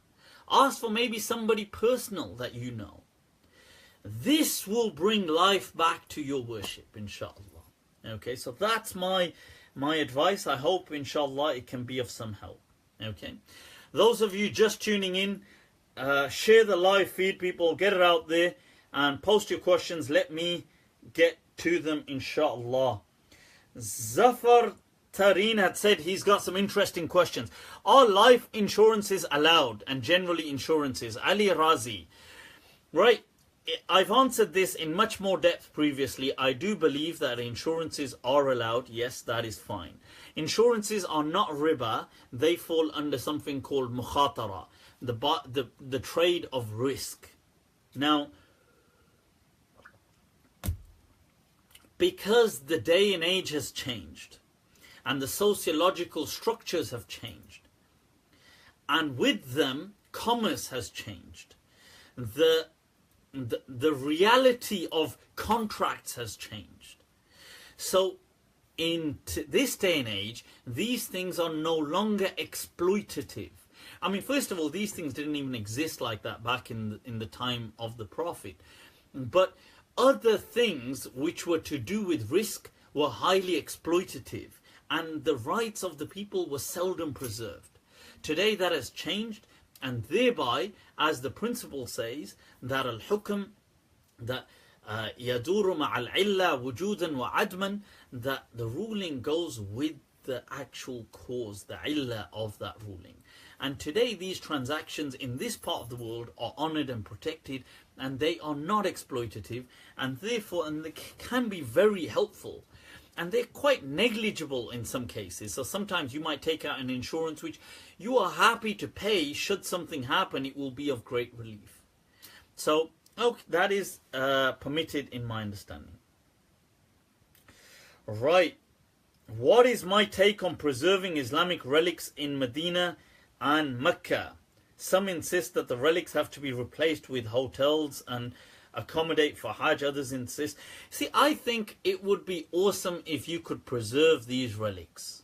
Okay, it's a shame what, honestly, it disturbed me to see. I don't know if this was true, but I read something just last week on Facebook about Saudi Arabia preserving some of the iconic locations of Muhammad ibn Abdul Wahhab, the kind of Wahhabi Salafi revolutionary. And it hurt me to see that where you have no qualms in destroying the sacred kind of traditions, the legacy, the belongings, the locations of the Prophet of God and the blessed companions. You have no qualms in destroying their kind of spatial heritage, and that of the great imams like Imam Malik, his house, maybe where he lived, and yet, okay, you have a policy, we will not preserve anything. But then it hurt me to see that you make exceptions for this revolutionary, your so-called revolutionary leader who I don't support, but okay, but at the very least was involved in the bloodshed of several people. Blood was shed at his hands. And I'm not here to, right now, this isn't an analysis on Muhammad ibn Abdul Wahhab, but my point is that you preserve him, who was a religious figure. He wasn't something else, he was a religious figure. And you have no qualms in destroying other religious things of the Prophet of God. So I would find that these things ought to have been saved. And I don't think it's difficult. I find it amazing how in the UK they will have people who are not even so, on the grand scale of things, amazing. But they will have their house and they will preserve it, set up a small little museum around it, and they will have, you can read this bio about them and do this and do this, and you can do all of these things. And it's so amazing how places like the UK do that for anybody that they have. And we have so much history in places like Medina, and they've knocked it. I'm sure if you put the architects to it, money is not an issue with the Kingdom of Saud. Sorry, Kingdom of Saud, right? So, so money is not an issue. So you can pay some, wise, intelligent architect to design it for you. Come on, you can do that. So, but they've destroyed it anyway. So, anyway, that's my opinion. Hadith, your spouse has been decided for you. For me? Right, so 50,000 years before creation. In the Quran it says you will be with your spouse in Jannah. What if you don't, your dunya, what if what? Because of many reasons. Right, that is not true. I don't believe that your spouse has been decided for you like that. You get to choose your own spouse. Ow, damn, right. You get to choose your own spouse. But what it means is Allah, in Allah's knowledge, obviously He knows what you will choose. Okay, that's what it means ultimately. And ultimately Allah, obviously destiny is a difficult kind of topic, but I have answered this before. You can refer to my Q&A at York University where I speak about predestination and how we can maybe understand a bit more, a step closer through quantum physics. But the point in essence is you have free will and you choose yourself. If you are in a miserable relationship, you can leave that relationship. God has not put you in it. You or your family or whoever it is has put you in it. Right. Does the moon landing disprove the Quran? Of course it doesn't. The Prophet says that the sun goes to prostrate under the throne of God. First of all, that hadith, right, this hadith that you're talking about, even Ibn Abbas, who is transmitting the hadith, says that this is a metaphor. Says that the Prophet meant by it that the sun glorifies God, as in it works in accordance with His laws that have been set out. That's what it means. Okay, so it's not a, this is figurative speech. Okay, people, those of you that are tuned in, share the live feed, get it out there, post your questions, let me get to them. What are the questions? What are the questions? Can Muslim men and Muslim women ever just be friends? Can men and women ever just be friends? I mean, I think you can, I think Muslim, I don't think this question is to do with Muslims. I think this question is just generally. Can men and women, oh my God, my kneecap. Right, so, believe in following a made-up God. Right, okay, so, block David, he's got blocked. Right, so, okay, right now, can men and women be friends? I think that's an interesting question. I think they can definitely, it depends what you mean by friends, I guess. I guess that's what it means. I think they can be friends, as in they can be friendly and friends and chat and discuss and do things. I think men will always be men. And all the men out there that are listening to me know that.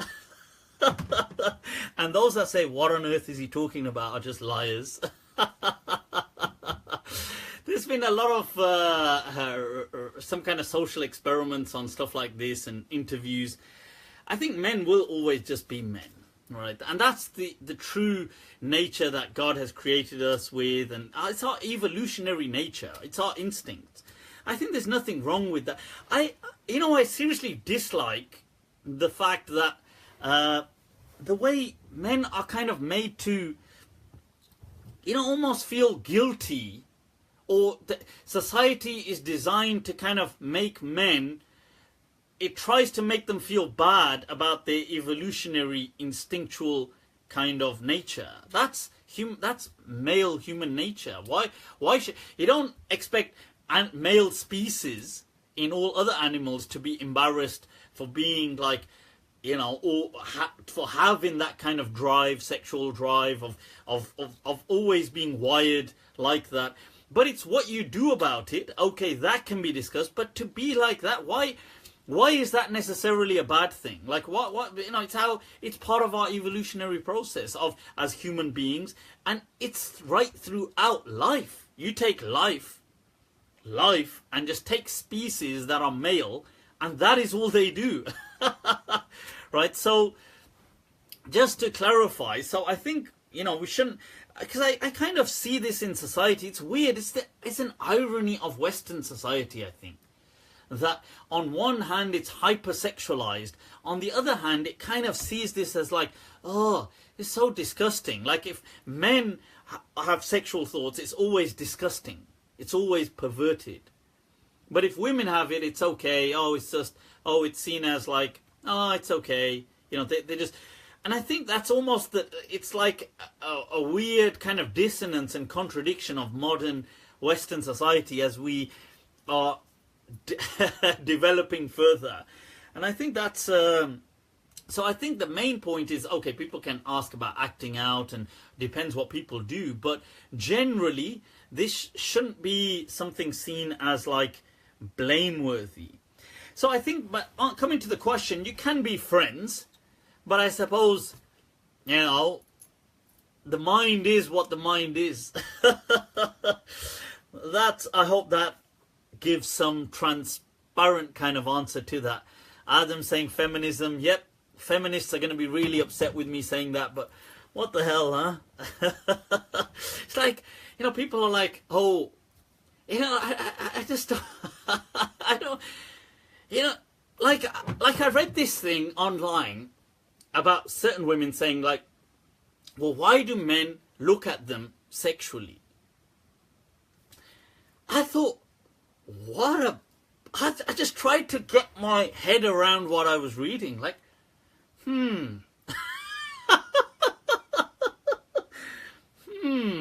right, why do they like, that's disgusting.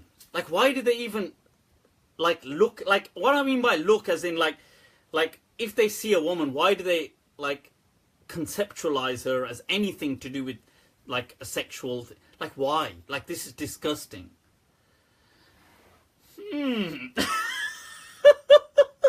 Like, what, you know, like what on earth is so now, right, okay, and I thought, like, I don't know where this is going. Do you understand? I don't know where this is going. This is interesting because this there was a question I was asked last week actually, and it was about there's been these articles that have been going around about it's to do with artificial intelligence, but also to do with, and I think I may have touched up on it a bit, to do with these kind of lifelike sex dolls that were being created. And people were saying, well, the way, and some of them look incredibly lifelike already, like that's like in our age, let alone where science is going with artificial intelligence. So there was, like, this article was shared with this thing about, well, you know, if this carries on the way it's going, men generally won't need women. This is, or I suppose sexually won't need them. Now, you know, that's an interesting discussion. So somebody had asked me about this, and I remember reading the article, and I thought, well, okay, let's envisage a world which I don't think is so far away, where these kind of very lifelike dolls exist. And then because they look so awesome and look so like incredibly supermodel, and they don't nag or they don't do anything, and they're just like, so now men just have them. So let's say most men just have these dolls. So in that case, they can buy an infinite variety of them. So in that case, now let's say men, because they're so satiated, right, whenever they have sexual urges, this is a thought experiment, they just go home or wherever, and they've got these incredible variety of like just mind-boggling kind of lifelike dolls. So they no longer look at women with sexual appreciation. Let's just envisage this for a moment, that this happened, right? And I don't think this is so far, really. I think within the next few decades, this will become a reality in some parts of the world, or in some societies, with definitely some people. Now, if men no longer had that kind of sexual appreciation towards the female species, because they had an alternative which for them was much more effective, because it was artificially intelligent, and it could produce lifelike kind of human-like responses and everything. I could guarantee that not only, besides upsetting the whole kind of scale of nature, like, how would, as a thought experiment, how would these very same people feel? Would it not be like, it would be like, would they not no longer want that attention if that attention was no longer there to give? Because it's an interesting kind of like thought experiment, which I think actually is not that far away. I think actually maybe within our, I do believe within our lifetimes we will, this is already happening, by the way, but I feel it will go on to happen. And this is part of what the 21st century challenges that we have. She will probably buy a you see, but that's the thing. I think I think it's different, because I don't think, even science seems to show that men and women seek different things. So with men, it is a lot of the immediate kind of sexual gratification. With women, it's not so much. It is that as well, but that's what science seems to show, that it's also a longer, more meaningful thing. Like there's a lot of psychological, mental connection that is important as well with women. So this is why I'm not sure if the doll thing for women would work as well, because it's not the immediate, it's more a mental connection that is also important. But I think that's important. It's interesting, this as a kind of thought experiment. Okay, let's move. Some Majida Begum is saying, right, change the subject. Here was the part of the question I didn't answer was, somebody asked, would that be allowed from an Islamic perspective?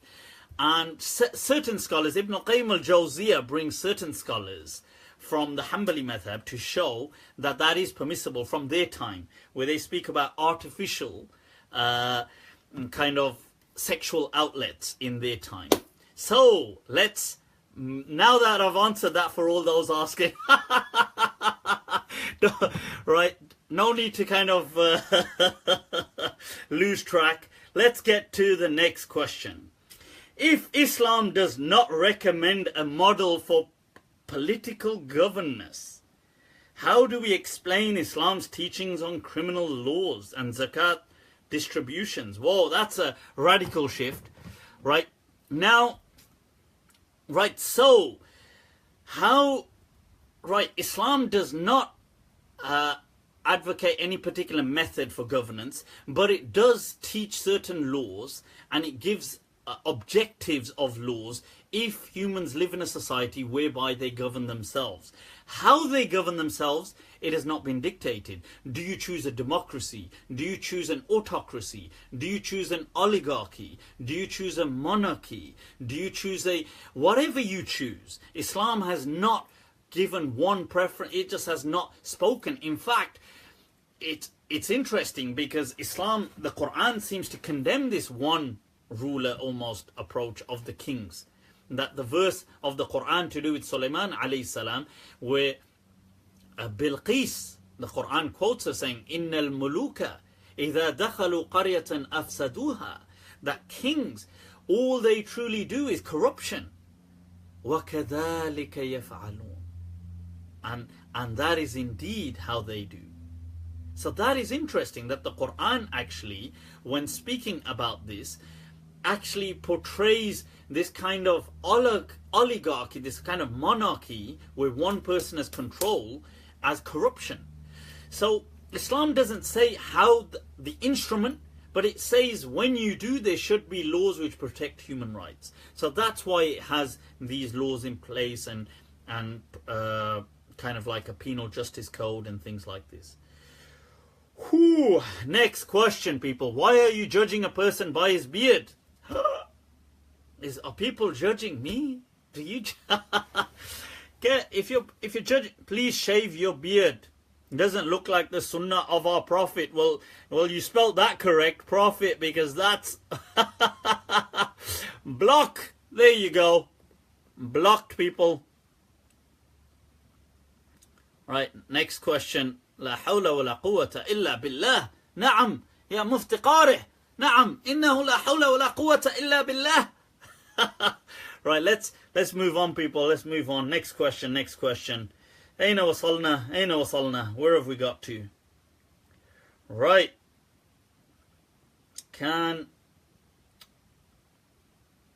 Is there more reward to perform salah on the red carpeted area of the Prophet's mosque? Right, the Prophet spoke of praying in his mosque has an elevated reward. That's because of it being a blessed place. And praying in Makkatul Mukarramah has an elevated reward. The Prophet said that between my minbar and close to where the Prophet is, there it is like a garden from paradise. It doesn't mean it's an actual paradise. It means it's a blessed, incredibly blessed place. So yes, you can pray there with amazing rewards. Okay, so next question. Right, those of you just tuning in, quick, I'll take some rapid round questions, people, then we'll lock this off. So you can fire away some rapid round, share the live feed, get it out there, like the clip whilst you're at it. And I'll go through how do we deal with the likes of Tommy Robbins and others. Right, we have to, there's two ways of dealing with this. One is the questions that they give rise to, we can deal with theologically. The other is we can disprove sociologically what they're saying by being good human beings and by leading by example. Right, next question. If we came across an alien, would we be able to treat them like these? Lobon, behave. Next question.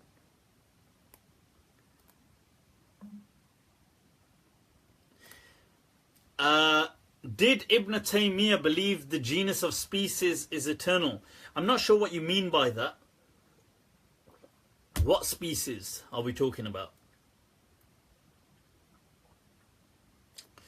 Somebody...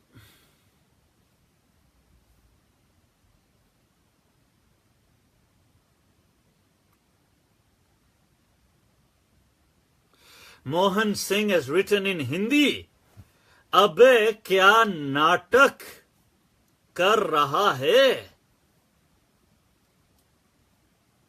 हंस हंस के. अरे मोहन सिंह, हम ये नाटक कर रहे हैं. अबे नहीं देखने का है तो मत देख.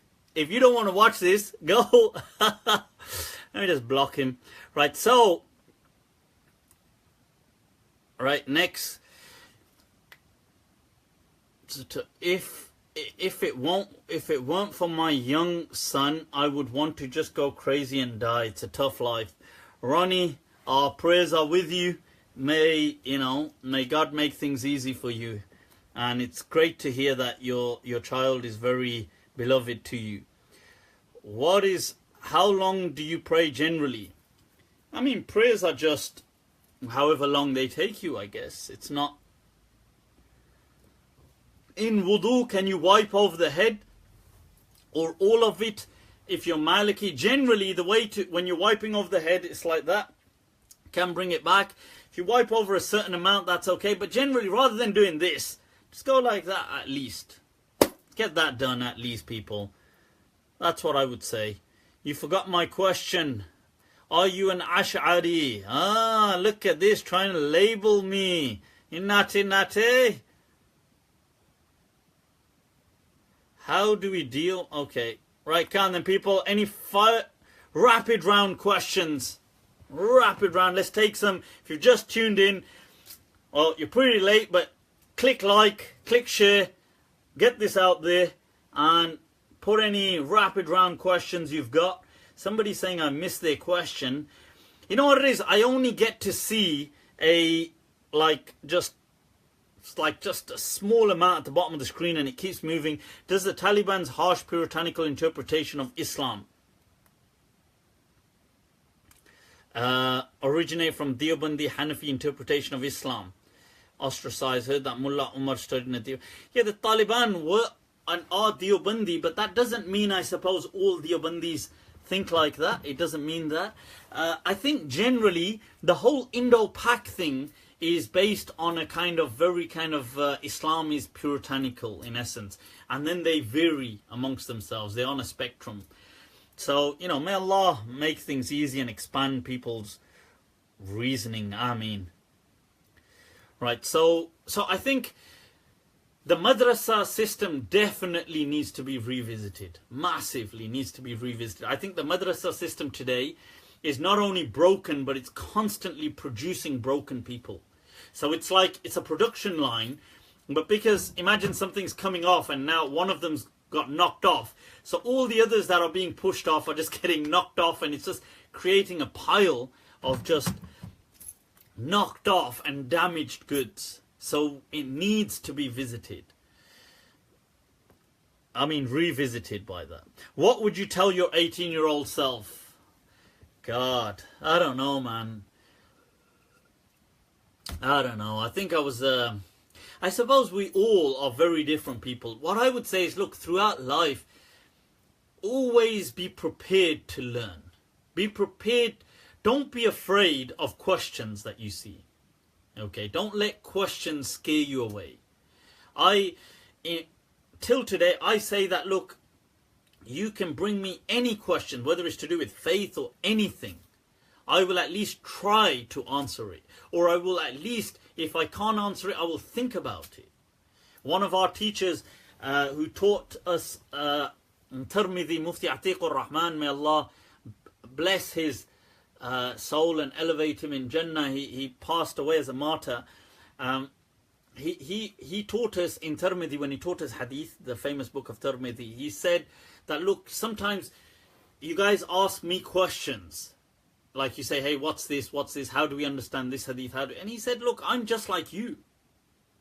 And he said, in life, people will come to you and ask you questions. So you try to, before you ask me, try to come up with an answer yourself. And I think that was some amazing advice he gave. And I share that with you people, that, look, try to come up with and do not be intimidated of developing.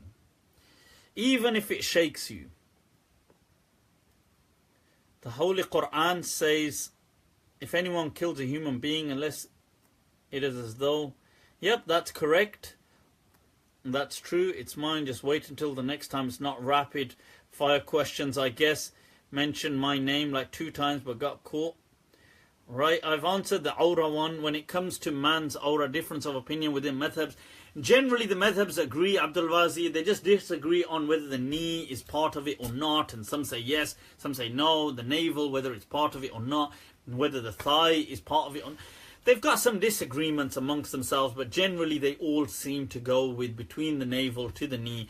And the Malikiya do it very clearly as the core awrah. They make a distinction, is only the private parts and behind, and the rest is all extended awrah. An extended awrah means it can be compromised based on situations and circumstances. Balancing Allah's love and mercy with the reality of eternal hell and graphical punishments, 50,000 years long as stay. You see, Adam Khan, as I've highlighted before, that look, Allah has mentioned certain things in the Quran, certain things to incentivize us, certain things to maybe frighten us so we can get off our lazy behinds and do things. Does that mean Allah has to do that?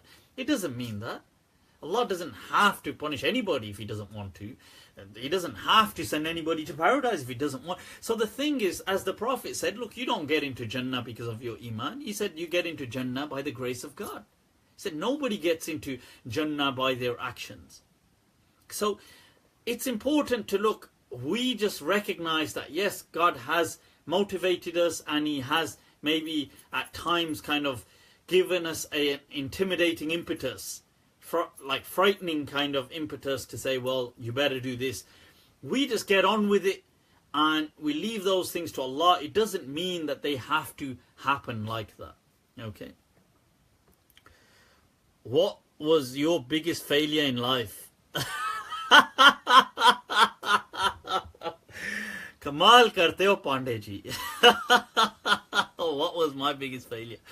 You want to embarrass me, huh? Many failings, but our failures, you know, I read somewhere a quote from Confucius, where he said that it's not that our greatest failures are not in falling in life, but in not being able to rise each time we fall.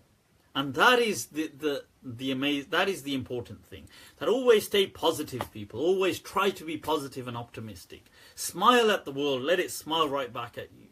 We've all got many failures. I've got many. I'm sure you guys, may have many, right? But yes, Allah. I mean, it's not. Please explain why people refrain from wanting to celebrate any life occasions during Muharram first 10 days. That's really Salma Rizvi, for example. I want to have an anniversary. That's Salma really more Shia influence. I think you can celebrate anything in life in the first. I mean, any life events. You can just be normal. Muharram is just normal, according to the early community of Islam.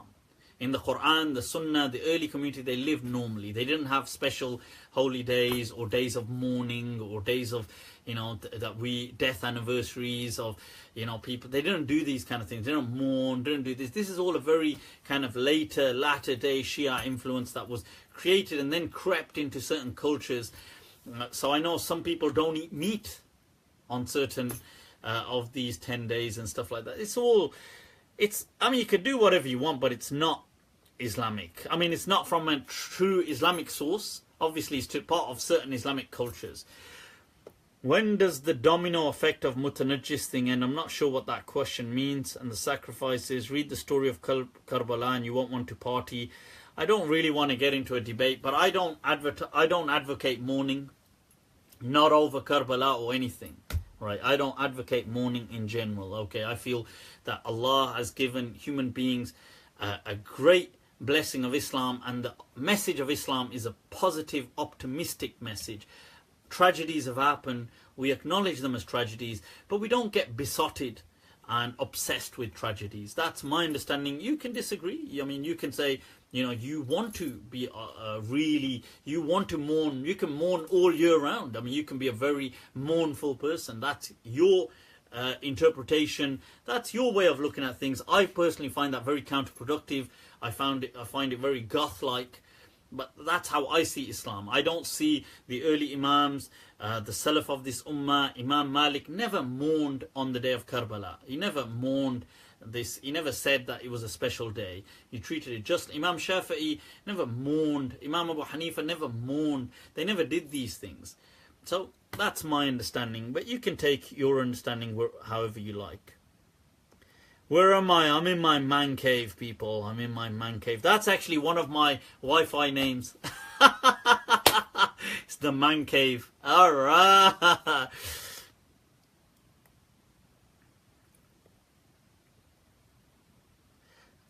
In India, Ahmed Siddiqui says, I want to change the situation, use reason.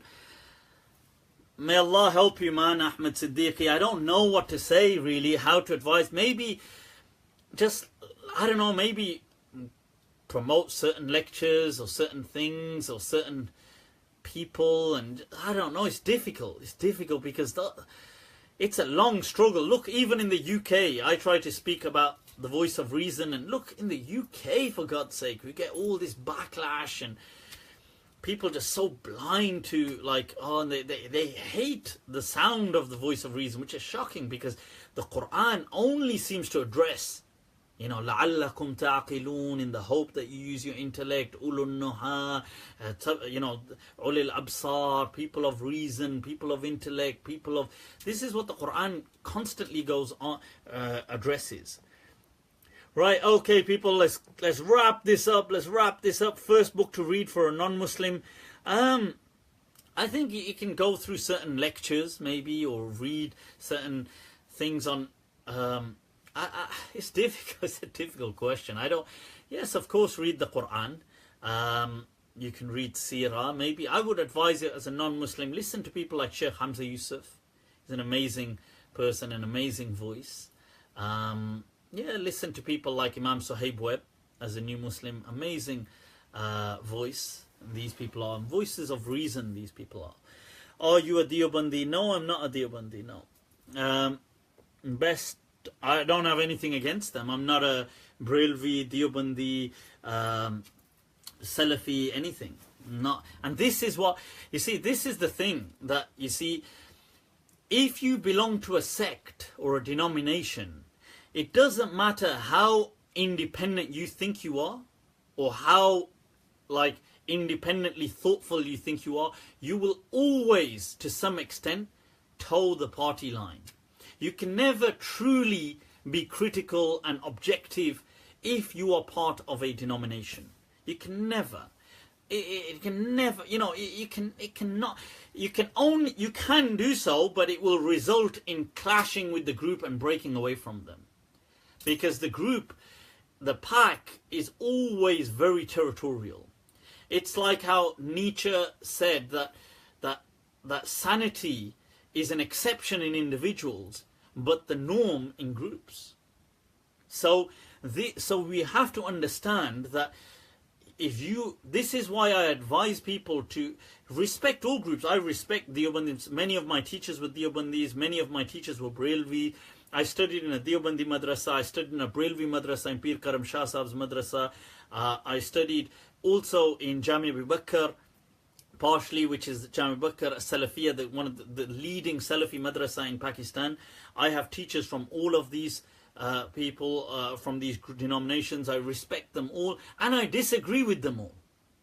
But I am not, like, I'm not a follower of one of these groups, because I'm a Muslim. I'm from Ahl Sunnah, the main orthodox of Muslims. In terms of a school of practice, what I choose, I go through the school of Medina, Imam Malik, that tradition. That's not to do with kind of denominations in that sense. It's to do with how you practice and how you pray and so on. But I respect them all, and I think none of them were angels. I think none of them were prophets. I think they all said things. I think they all made mistakes, just like we all do, and I think they all did some great stuff too. So that's my view on Ahmed Rida Khan and other people as well. Alright people, so with that, I take it's coming to an end. It's been over 2 hours. Right, those of you who've just tuned in, people, right, no hay problemas, Bilma, no hay problemas. Don't worry about it. Don't worry about it. Inshallah, inshallah. Next week, right? So what I would say is that if you're new to my page or to this, inshallah, do like this feed, share it, get it out there once I kind of make it go public. Do like my public page, follow it so you get updates about what I'm doing, inshallah. And if you have any questions, or you want to just reach out to me, people, you can reach out to me. You can message me. You can message me on my public and my private profile, whichever one. My private one, probably, if you're just sending a message, might be better. If you want to share some thoughts, or just, you know, just say hi, more than welcome, people. It's awesome. I'm very reachable. Okay, I'm very I'm within reach. That's the main thing. Okay, so if you're on Snapchat, you can add me on Malm 2014. MALM stands for Mufti Abu Layth Maliki 2014. Right. If you're on Twitter, you can add me add me on that same Twitter handle, and inshallah I will connect with you people. So till then, inshallah, I'll leave you with these words, that subhanallah wa ta'ala amma yasifun, that may God be praised and above. He is above what they ascribe unto him. Wa afdalus salat was salam ala al-qa'il al-mamnoon, and the best of blessings and salutations upon the blessed messenger who said, al-madinatu khayrul lahum law kanu ya'lamun, that Medina is indeed better for them if but only they knew. People, take very good care of yourselves. Remember me in your kind du'as. Assalamu alaikum wa rahmatullahi ta'ala wa barakatuh.